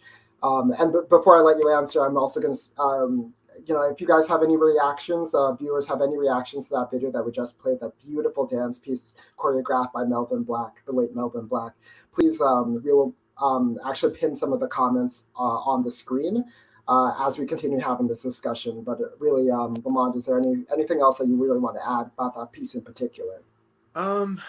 It was so crazy creating it, with Melvin, and pushing it through. And then when we saw the finished products, it was just fun, and it was so much family. I mean, I don't know if you remember the night in the theater, but it was Erica, Kijani, Ronell, like these key figures inside the company at that time. Darren, Sarah, like these amazing dancers and models. I forgot. Sarah went on to become, she's in Vogue now. Like, I see it, I'm like, oh my God. And Bishmi, the amazing Bishmi Sanchez, who was the Silk Walker. And it was so dope to be able to be in that kind of space and environment with artists like that. And you kind of hope that you get to that same space. I mean, we have been, and so they of course reached out and all that good jazz, and sent their condolences, and they're going to be in conversations really, really soon to honor Melvin in concert format. And that time, it was just a beautiful time. It was really the chosen family time. We even had Eli that night, and he was like maybe 2 years old. Can you imagine? We had him the whole night, and Melvin was holding him in the back, and he was just like telling us, "Go on stage, we got this, I got the baby, watch everything, it's going to be coming together." And then because he kept cursing out about Muhammad and the cameras. So when I remember when they first hit the stage, and I was in the back, and all I heard was and so after the show, he comes to me, he said, "You see those cameras? You see, I told you about that Queen Muhammad." So it was kind of like, dang. But it was a magical night. It really, really was. And it was a magical process. And it's Donnie, we love the Donny Hathaway piece. We always get asked to perform it. And, it's one of those treasures of Bloodline. And you got to have that Melvin Blak stamp on it. And that Justin Hunt stamp on it, okay? I just love watching you I love watching you just reminisce. I could just see the light glowing from inside of you as you like go back. I am going to encourage folks to just for the sake of time, I'm going to encourage folks to start submitting questions for you in the chat. And I'm just going to only I had a few more questions lined up for you, but I'll kind of like hone in on some of the themes that I really want to raise for tonight. Specifically, like thinking about, I gotta like pick a question. What kind of impact are you hoping to have on younger queer Black talent? Younger queer Black men, regardless of whether or not they identify as artists. What kind of impact are you hoping to have, particularly through your artistry? Be fearless. That's always been my thing, because I know what it's like to. First of all, I come up from a generation that was closeted, mostly, and times have switched around and changed so fast that we almost forget that there was a time where it was taboo to be considered gay in the arts, even when everybody was gay. That's surprising that's surprising to me.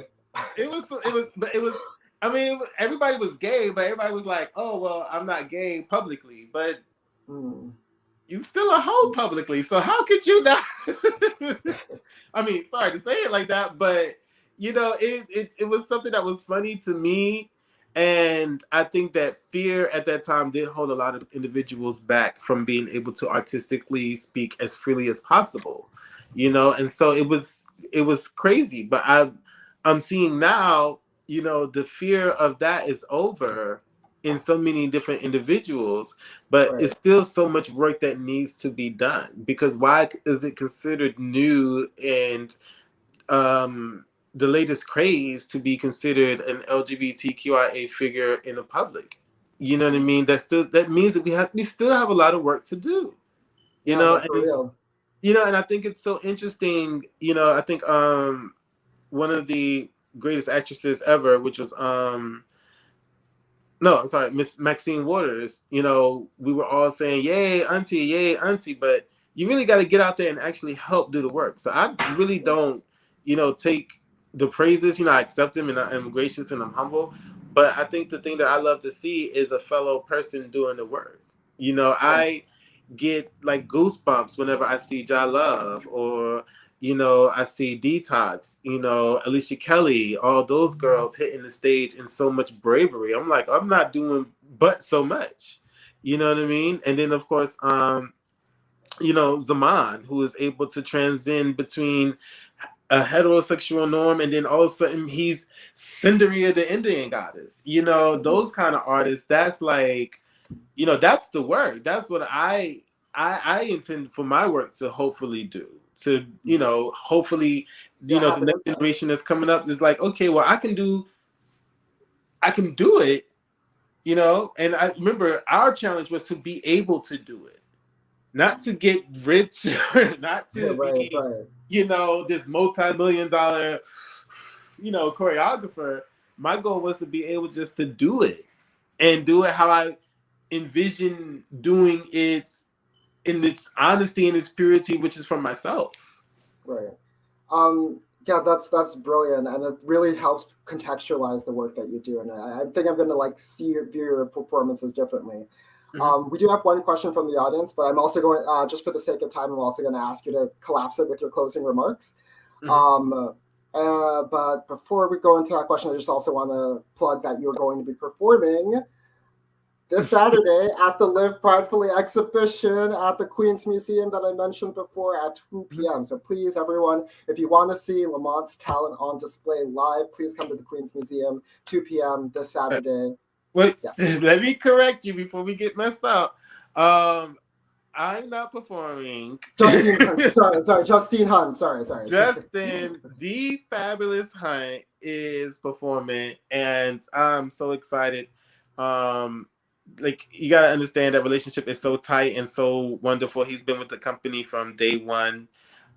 He's like the artist that I'm like always so happy to see dance, and I get the pleasure of it in every rehearsal. you know, but then it's like when the audience sees it, I'm just like, I step back and I just look at the audience because they be like zoned in. They be like, right. The power you know of what I mean? art, yeah.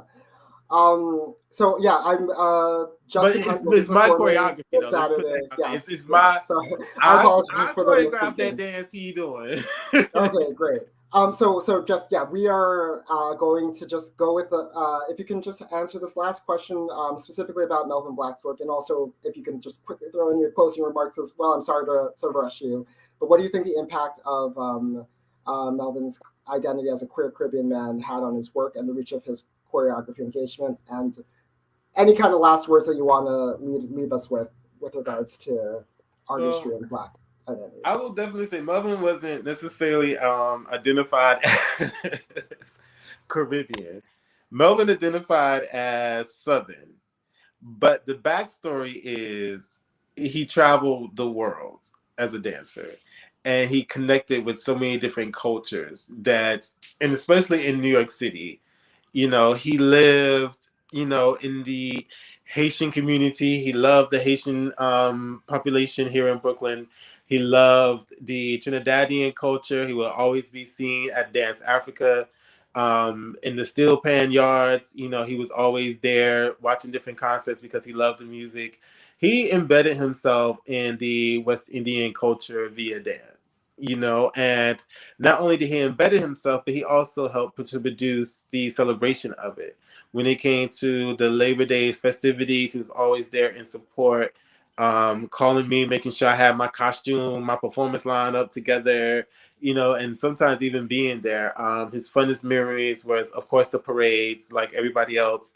You know, he would love to see me, you know, because I think like we did on TV so many different times that he would call and be like, oh my God, you on this channel, you on this channel, you on that channel. And his impact on it was that he made it open and honest, and then also the technique of it. That was a big thing. You know, a lot of people, you know, who, you know, did contemporary, modern, and African, you know, we always had to think about the technique of what the work actually held. You know what I mean? He was somebody who loved Cheryl Byron, that, you know, who was the rap soul queen, what may have you. And of course, you know, he was in love with, you know, the kids from Megaris Preparatory, who was deep in traditional Caribbean culture. You know, when I became the advisory committee member for Wiadka, you know, he was so happy because he saw the trajectory of how much the world has begun to change, you know. And so his biggest, you know, I guess gift would be the teachings that he gives me. And that's why, like, you know, everybody is like Lamont, but I'm like Melvin, you know what I mean? You know, Mr. Blak. And that's a relationship that goes so deep that I'm embedded with a lot of that same, you know, understandings, you know. And he will definitely be greatly missed, you know, by so many different dancers, choreographers, theater goers, people who, you know, performed with him, around him, the New York City dance chosen family, you know, different studios. He's going to be greatly missed. And, you know, his legacy, however, will still live on. It will definitely live on through myself. His son, Guinea Kwan, who's a phenomenal dancer, his sister, Paula, his sister, Robin, his dance brothers, Dean, his, you know, Tony, Howell, the dance companies, you know, Dance Africa, the Daughters of Miriam, which is his dance praise company, and of course, the dancers here at Bloodline, you know. Well, we'll be looking out for the work that you guys do just to follow his legacy and to really uplift his lasting legacy here in the city and abroad. Thank you so much for sharing about him and this work. And, you know, because we've talked a little bit about your talent and what you contribute, I would like to leave our audience with a little video showcasing some of your talent. So, you know, on the way out, as we transition to the next section, we're going to see a little bit of Lamont Joseph's talent on display. first, I just want to say thank you so much for being here, Lamont. It's just always a pleasure to see you. Thank you for having me. Yeah.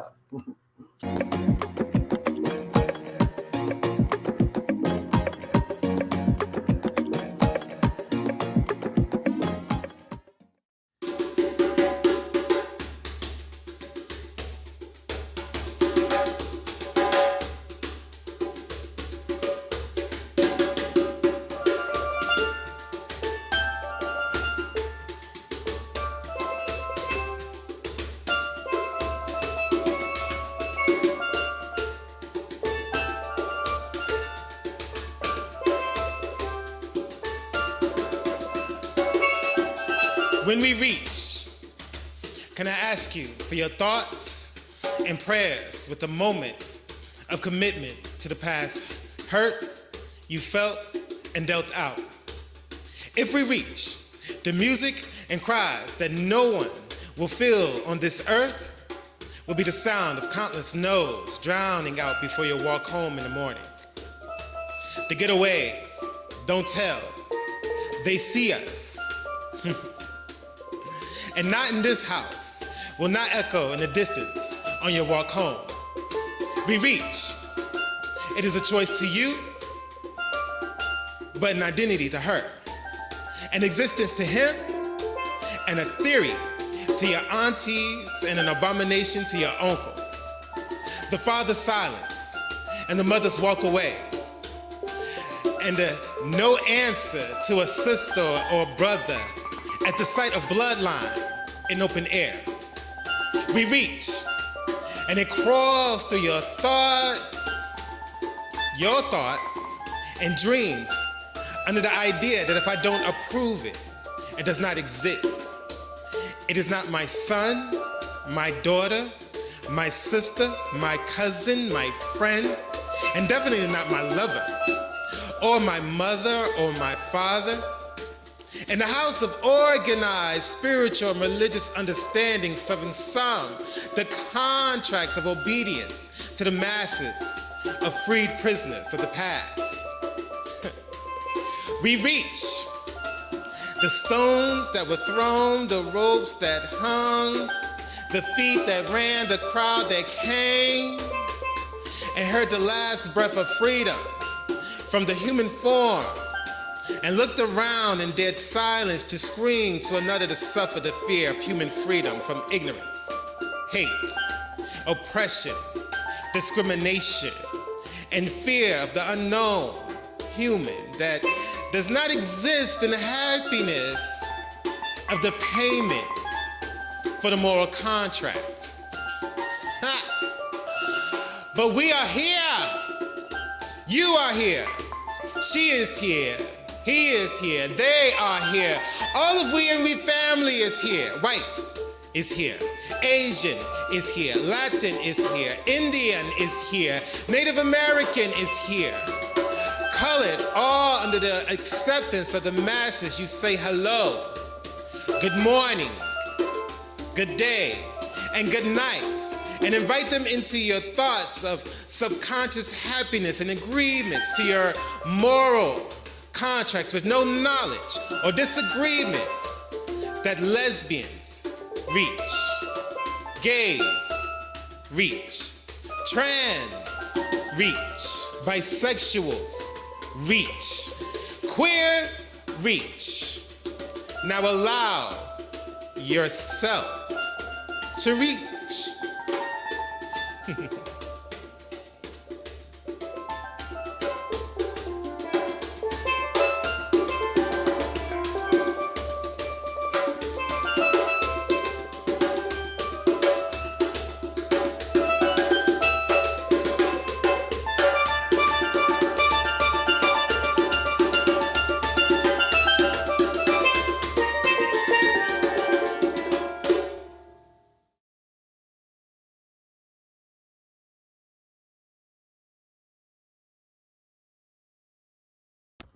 Amazing. That was just such an amazing video. Can we, if there are any comments or reactions to that performance, I would love to see some of those commentaries pinned to the screen there. We're seeing that it's so powerful. Yeah, just please keep on giving us those audience reactions. Thank you so much, Lamont, for that beautiful video. This was a video from our Live Pridefully virtual Pride celebration in 2021. Which kind of seems like a long time ago, but that was not the last time I saw Lamont in person, but it's one of the last times I saw Lamont in person. And it was featuring Michael the pianist playing the steel pan, and the drummer Soca Warrior, who are both on Instagram. Please check them out. They are wonderful, wonderful musicians, and given a little Trini culture here in New York. Thank you so much again, Lamont. You're just so talented, and I really appreciate you being here. Now, we are going to be welcoming our third and final guest, one that I'm particularly excited to speak with. He is just so smart. He's a Manhattan-based queer Afro-Caribbean American scholar and content creator.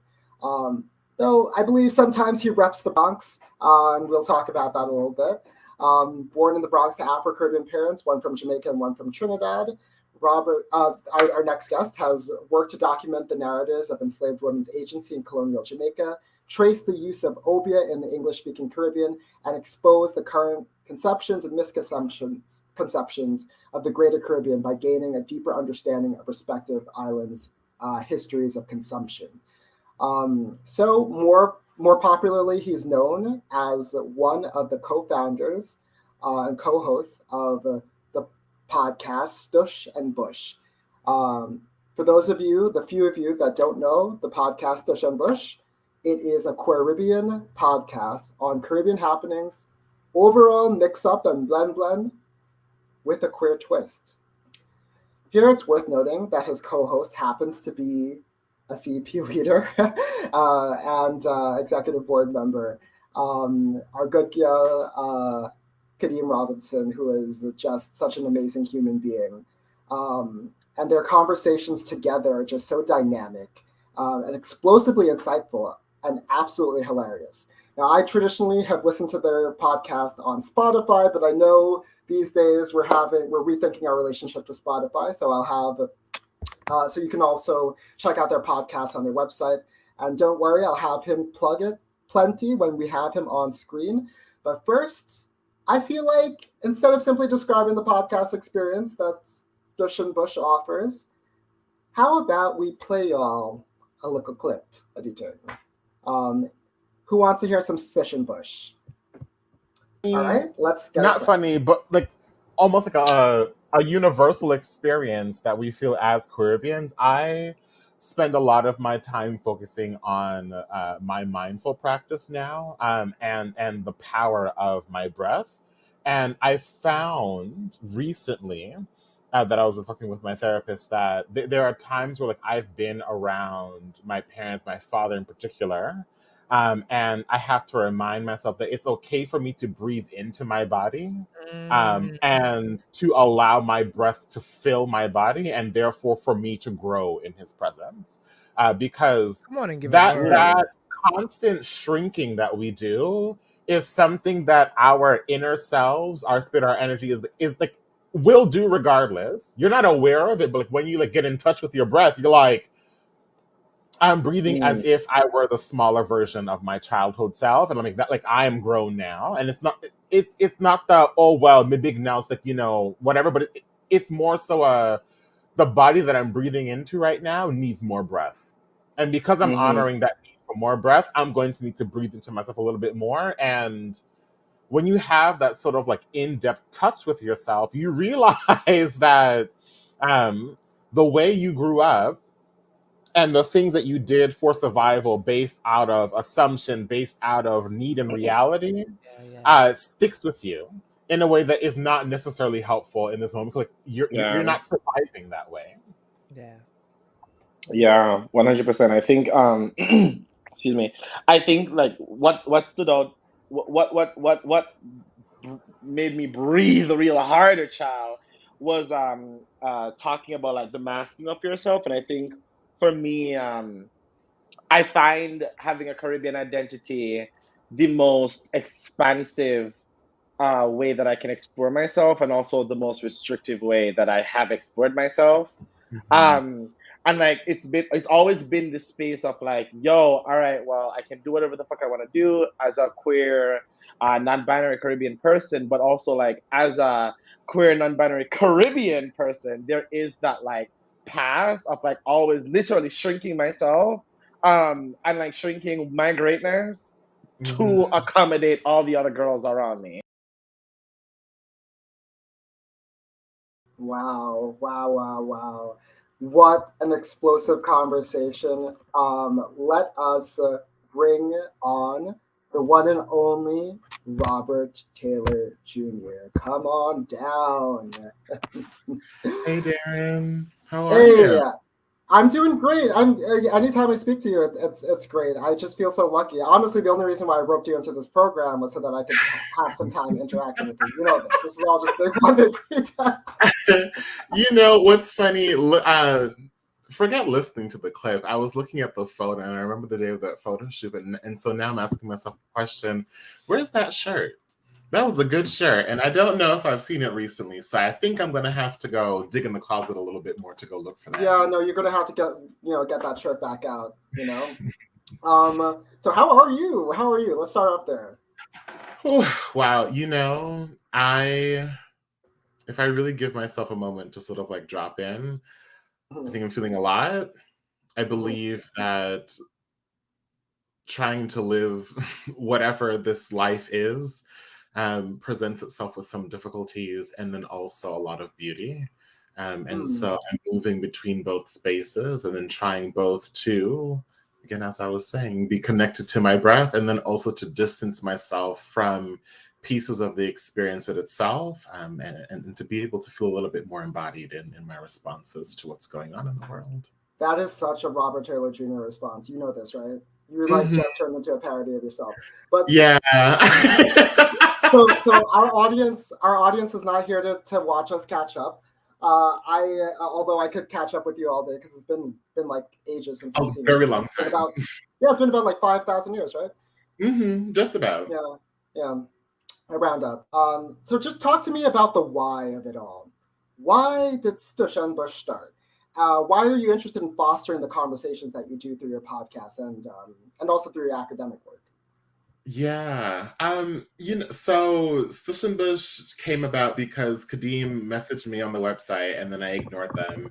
And then Kadeem sent me a message on Instagram and was like, hey, I really just want to talk to you about this thing. And then so I finally met with them. And then it turned out that all of the things that I did not have were all the things that Kadeem wanted to tap on. And then so surrendering to the process of like finding people who like complement you really well. Kadeem was like, okay, the next phase for Caribbean is this podcast. And then so Stush and Bush sort of like happened in the world. And when I think about what we want the podcast to do and what we want Caribbean to be, it's supposed to serve people in the way that I think academics can serve people. And so we continue to live life. Caribbean people continue to live and to experience life. They produce art and they innovate in terms of culture. And then academics are like, ooh, that looks good. Let me write about that. And then we write about it. And then we sort of like string it into this theme and go, okay, great. Here's the theory reflected back to what you're living. And so the podcast is an attempt to acknowledge the process of how some academics engage in their writing practices and then sort of go, no, back into the lived experiences of Caribbeans, primarily in the diaspora, and then also connected to our respective homes and places abroad and throughout the islands is where I sort of like see us doing our thing. So I should warn the audience here that this conversation is going to be the one that jumps around the most, just because out of all the three panelists, just necessarily, right? Like, I think there is a certain degree of specificity to the work that our other guests have had. And this is not pejorative at all. I think your work, I actually mean it both as a neutral fact and as a compliment that like you think about very broad aspects of, I'm going to use this term. I hope it's not copyrighted. Don't sue me if it is. Caribbean, If it's copyrighted, please let's. I mean, it's okay. Y'all can send the check later. It's all right. Right. Well, I help manage the money for CP, so I don't know about that. But no, like you think about so many broad aspects of Caribbean. So I just want our audience to just be prepared for our conversation to jump around a little bit more than it did with some of our couple other guests. One of the things that I really want to think about with you, or hear your top of head response to, is like, how does your work in particular, help in the imagination of and the realization of the future of Black people, and particularly a more generative future for Black people? So I am a student of history, and so that approach, sort of like thinking through evidence that is tucked away in archives, and sort of like how we make that for ourselves, is a thing that informs my, I guess, general practice. With being a student of history, I'm also deeply connected to, both personally and professionally, this mindful practice. And so when I think about the work that I'm doing, I'm wanting in particular to think about sort of like 3 areas. One of them is the breath, the other one is about healing, and then the other one is quite simply is just about eating, or more simply put, consumption, or rather more complicatedly put, consumption. And so when I think about the breath, I'm thinking about meditation. And the ways in which we come back into ourselves. Earlier, Hollis was talking about returning to ourselves and sort of like offering ourselves some love. For me, in this moment, I take that to be, what does it look like just for us to pause, just for a moment, to give some alignment to the spine, to take a deep breath in through the nose, and to slowly release. To begin to notice what shifts in the body once we begin to give some alignment to the back and we begin to tap into that life force, right? And so this is like one of like the very few anchors that we sort of like play with in mindfulness and meditation, to go, there's something going on there. There's a general call for disconnection between our true selves because of the world around us. And so I want to be thinking about that. And when I step into the healing space, I'm starting to dabble in sound healing a little bit. Connected to my mindfulness practice, I do believe that sound baths and general healing support our bodies. They, all right. They support our bodies, is what I'll say. Attend. And then the consumption piece for me is both historical and in food. I love cooking, I love baking, and I love feeding people, because it's a part of the queer granny thing where it's like, I just have to watch you while you eat, and there's never enough food for you to eat. And then also I want to think about the types of sort of like materials that I'm producing, both historically, contemporarily in terms of the podcast, and to think through how people can access and to consume those things. Yeah, for someone who I can simplistically identify as an academic, your thought process is so spiritual, so surprisingly spiritual. And so that like you think about spirituality quite a bit in your work, from what I understand, and from listening to the podcast. So this is an awfully specific question. So feel free to make it as short as you feel like. But I think about like African spirituality, and with this conversation is about the future, like the Black future. So how do you see the future of African spirituality, and like African in a very like plastic, elastic sense? And I'm thinking, and I personally, when I was thinking about this question, was thinking about Rastafari and Obia. But you can, of course, since you think about these things really deeply, you can, of course, pepper in as whatever you want. Yeah, I'm going to talk about Obia because it's front of mind. My favorite topic. So if y'all pop into season 3 of the podcast as well, I believe we have a episode where we have this PhD student from the University of Miami, Javante Anderson, and I believe the title is called Obia's Queer Magic. So check that out. Currently, as a student of history, I'm working on a thesis from this enslaved insurrection that happens in 1736 Antigua. And oftentimes, historically, when people are talking about enslaved Africans, there's always this sense that enslaved Africans were discontented with their positioning as slaves. And so the rebellion was quite simply them going, we just don't want to be slaves anymore. And what I say, along with another host of like many, especially Black historians are saying about slavery, is that the people who are enslaved have capacity to launch strategic warfare. And what I'm looking at in particular are the Obia workers. There's this man who holds on to the chickens, and chickens are used in damnation oaths, right? A mixture of grave dirt from enslaved Africans who were killed, a mixture of wine, and then also of some chicken's blood. And they use that to gather all of the many of the enslaved Africans in Antigua in 1736, and to rise up against, although unsuccessfully in some ways, the white folks on that plantation at the time. And so if historically we have evidence that Obia or Afrosyncratic faith systems, right, extending it out into Vodun and then also into Santeria, just to name two of them, Lukumi, etc., as a site of resistance in support of freedom and liberation, what does that have meaning for us in this present moment? How might we look to those same historically embedded blood lineage traditions to support in this moment our fight for liberation and for freedom? And so I think that spiritual resistance is meaningful, connection to a spiritual practice, and then layered on top of that, connected to our own lineages. I'm not saying it's just the answer, because there are many dimensions of like connecting to liberation, how we can all support in that initiative.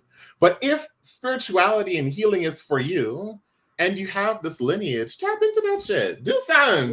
Bring a bowl. Keep a chicken. This really resonates with me, but not the killing chickens part. But I said keep chicken. Keep.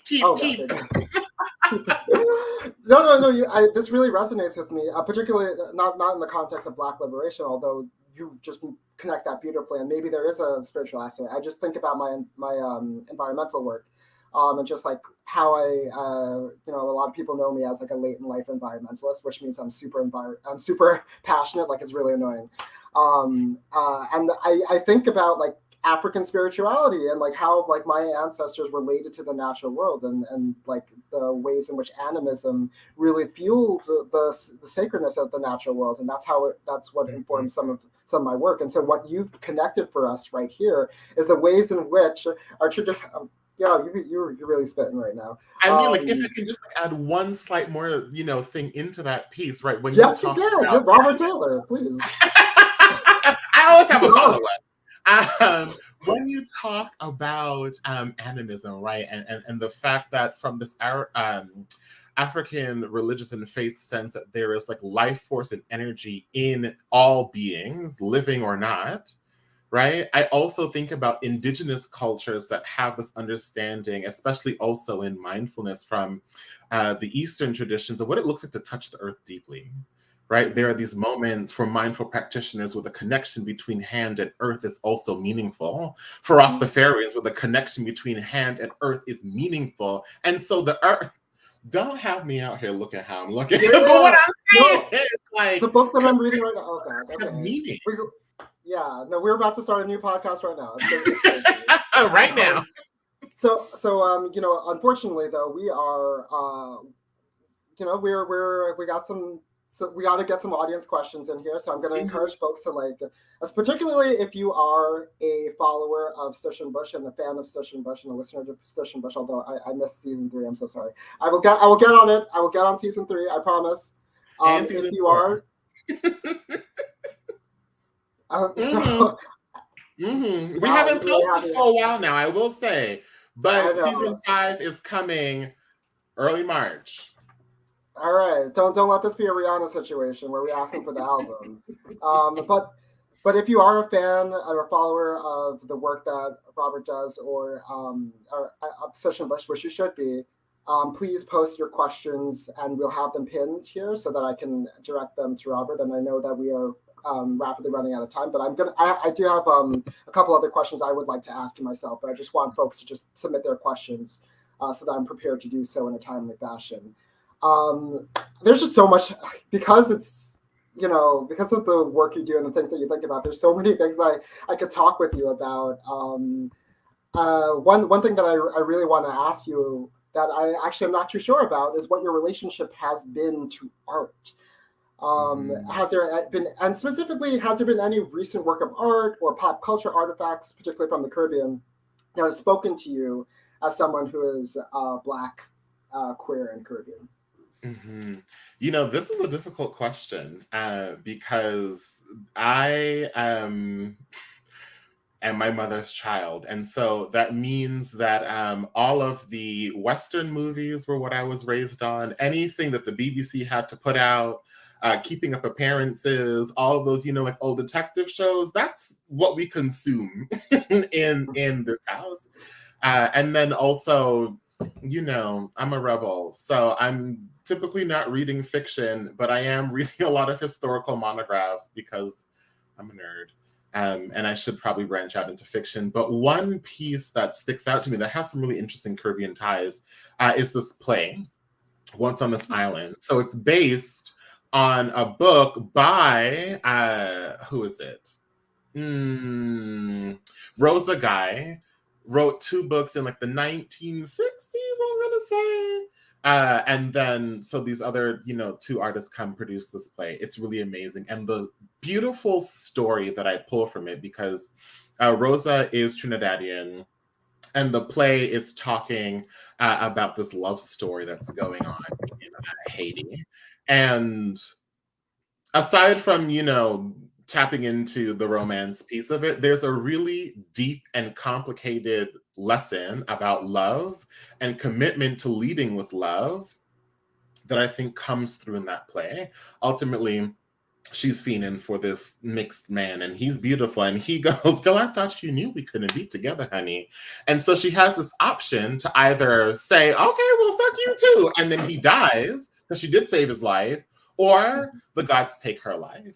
And so she says, "No, I'm not going to allow myself not to love." And then she dies, but then she gets turned into this tree. And so the staying power of complicated decisions that you make when you decide to lead in love, from this lens of Caribbean mixed politic, when it comes to politics on race, on class, and then also Haiti as a whole, I think has something really interesting to teach us. And so I return to the soundtrack for that play that was redone in 2017 with some really amazing people. I did not expect you to bring up Once on This Island as an artifact of pop culture that really speaks to you. I just want to say I was in my high school's production of Once on This Island. I had 4 lines, and I slapped that character's father. I got to slap him on stage. Yes. But not you, the palace guard, Jesus. Yes, exactly.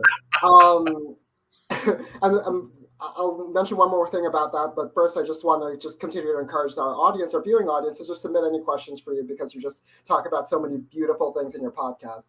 But one last thing I want to mention about Once on This Island is that it's not just a telling of that story, but it's a telling of that story, which really does speak to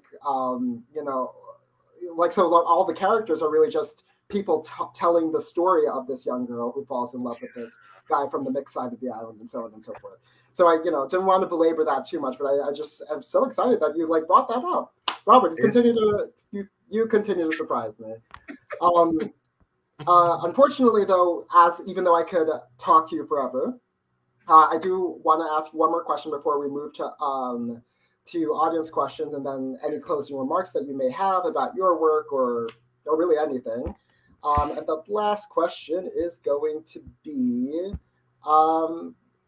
what's your future like? What are future projects that you'd be interested in doing that we haven't seen from you yet? And how do those future potential projects contribute to the way that we think about the future for Black people? Yeah. Anything that you're allowed to share with us. Because the NDAs are strong, manifesting that. I think what I'm going to say is that any of the projects that I would want to bring up are ones that I need to return to and to return to more seriously. And so one that comes to mind is this weekly meditative space that I started hosting called Home Place. It draws on the work of Bell Hooks, who is talking about how home place can be a site of resistance. And she cites Thich Nhat Hanh, who recently passed, the Vietnamese monk, when he was thinking about resistance, in particular to the Vietnam War. And home place is essentially supposed to be this place where people can return to themselves more easily, time and time again, like the mindful practice offers us, so that it's easier for us to heal ourselves. And so I think that I want to continue to host a space that is centered on Black radical tradition, that is centered on mindful practice, and is a space for people to return to themselves a little bit more easily to support with their healing. And quite frankly, I just want to stuff people's faces with food. Don't be mad if you see me posting to my Instagram and I don't offer you no food, because cooking is a labor of love. But one of these good days, you just might get some. Oh, well, I'm hoping you make some good vegan food. If you can make some. I can make some good chana and aloe, and I've been perfecting my pumpkin. So one of these good days. Now you're half Trini, so I don't know how you double. I am. But how you doubles? Because I know someone who's full Trini who don't know how to make doubles. So I just don't make doubles. Sacrilege, right? But I just don't. I don't. It's okay. If that's bring your own pastry and then put the chana in. All right. Well, whenever we have a party, I'm gonna come and I'll make the doubles. Okay. All right. So we actually do have an audience question, but it's no shade. It's not for you. That's okay. Taylor Jr. Surprise! It is for Hollis Cam, who's actually still around. So if we can both pin the question and get Hollis back here, and I promise, Robert, I'll bring you back on to give the last word. So think about what you want to say. Yeah. So can we get the question as well, please?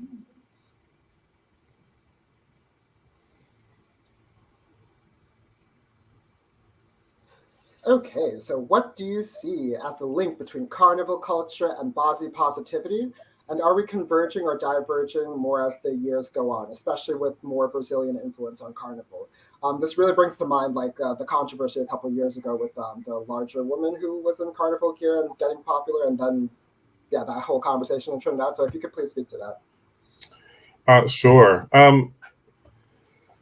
We have to look at where did carnival come from, and what was the reason behind it, right? It was in celebration, of emancipation, and not to where it is now. Now it's just fete and party and which is all good, but it's like what are some of the things that we need to kind of bring back, or at least lift up? And emancipation could also even mean emancipation on how you think about your bodies as well. So what I'm saying here is that, we need to start thinking about not only the bodies that, even like when carnival costumes are made, right? We're thinking about one particular body or one particular way. We need to start thinking of, when we're making costumes, that anyone and everyone, can be in any costume that is made, and make those sizes larger, and make, and also make costumes differently if need be, and if wanted, from the person who's purchasing the costumes. I also want to say that too, in that, people need to feel comfortable and expressing their freedom, expressing their joy, and to jump up and to have fun. Thank you so much. Thanks for coming back on to answer that question. We really wanted to make sure that our audience is as engaged as possible. Before we let you go, I have heard that your book is available somewhere else besides Bezos.com. Where is it? It is. Yes, it is. It's also on lulu.com, not Lululemon, the clothing store, but lulu.com. You can also purchase it there. Great. Well, thank you so much, Lulu.com. We're going to make sure that we'll do like an Instagram story to try to promote your book within the next couple of days. Thank you so much for coming back on, Hollis, for those questions. And not to let Robert feel left out, we got a couple of questions for you, and we also have a couple of minutes still that we can answer him. Yes. The first question here for you: what are some points of divergence and convergence you have seen between Voodoo and Christianity, as much of our lineage have embraced multifaceted spiritual and religious practices? Yes, 100%. Okay, so my mind is going in many places, but I just wanted to bookend something that came to mind when Hollis was speaking. There is this book by Lyndon K. Gill, or Gill rather, that we cited on the podcast before. It's called Erotic Islands, Art and Activism in the Queer Caribbean. And Gill is mapping to that point about how dresses and costumes are made in Carnival are made to be in a state of flow. And so I want us to ask ourselves, what does it mean to see bodies that should and should not be in flow? And how open are we willing to sort of like engage with people as they're being dressed to be in a state of fluidity? Let's go hold on to that. And then now to this point about divergence and convergence, I will say that I am not the most like well-versed in Vodou. I can speak a little bit to Obia. And I'll note the difference there too. I don't experience Obia as something that has much structure, as in like they're not houses and teachers in the way that I experience it in other Afrosyncretic faiths traditions. And the syncretism piece is important in that there's an overlaying that is necessary, because that's how it becomes syncretic, right? So it is because of legislation and at the time slavers' concern for their property that things like obia, the pouches, the satchels, the powders, whatever it is, become illegal. And so I believe that contemporary Christianity is holding on to that like white settler colonial mentality, and then it's also like deeply holding on to like property. So property read capitalism, and so like that is like showing up as well. And so if not to be able to like address this in particular, I think if we were able to honestly have a conversation about how other things are leeching onto this broad umbrella that is Christianity, we might be able to have a different conversation about Vodou, about Obia as it relates to Christianity. And this is something that I'm still very much considering for myself, but there needs to be some untethering first. And an ability to work with resistance in the body as it comes up because of how we were taught and conditioned when it comes to religion to be able to get there. Oh, wow, that is just such a. Every time you open your mouth, I learn so much. That's such a beautiful answer to Zoe's question. I am surprised that you didn't bring up the origin of Carnival in that answer. But you know, we don't, what are you gonna do? And this is going to be the last question of the evening, but it's also for you. What can we expect in season? I think it's season 5 that's coming out. Yeah, it'll be season 5. And so let me be truly honest. The last time that we've posted to our podcast was March of 2021. And I think that was sort of like half of a season that we posted and sort of like left it there. And this pandemic in particular has sent waves and waves of just general grief and devastation. And so quite frankly, as people who are creating this podcast, we're kind of just tired of shit. And each time it feels like it's possible to re-enter the space, there's always something that sort of like presents itself. And so Kadeem and I are like one in tune with ourselves, and then also in tune with when things just aren't working, we don't force it. I can't tell you how many times we've sat down to record podcasts from season 1 to season 4 and been like, girl, something is not connecting right now. And then I go, we just need to stop. And when I we will say listen the to cannabis ourselves, is legal now, so you know. That's all I'm saying. maybe that will help with the connection. But when something isn't working and isn't flowing, there isn't alignment, and it's just not there for a reason. And so I think we find ourselves in a space where we're finding that alignment again. And so the themes are going to be a true reckoning with what is stored in the body from what has happened to either of us in the past year. And then also ultimately to be of service. And so whatever gets sparked in the interest is what you will see, but we're always looking for Caribbean folks to join us on the podcast. We have about 3 to 4 guests per season. And so if you're like, girl, I want to come chat and kiki, shoot us a message on the Instagram, email us a question, DM me, and then we'll see what we can make possible. All right. Well, I will also say here first that, like, if you are having an episode where you discuss environmental action in the Caribbean, Y'all don't worry, you on the list. Okay, because if I'm not, you on the list. Okay, good. You on the list. I quite frankly don't think it would be. We would be put to shame if we tried to touch on that, and we're like, and y'all ain't called Darren. Darren was very busy, right? And it's like, right. That would raise some alarms.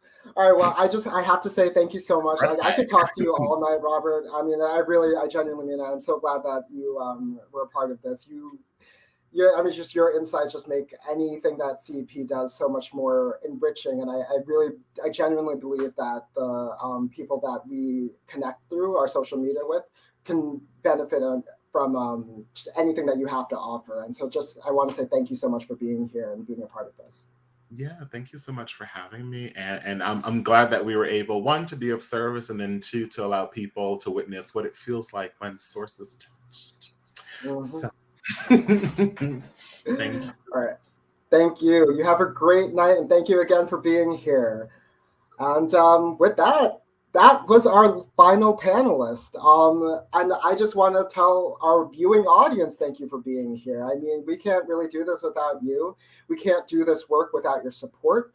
And anything that you can do, whether it's viewing programs like this, taking part in our in-person programs that are now starting to become more accessible, such as our exhibit celebration this Saturday at the Queen's Museum at 2 p.m.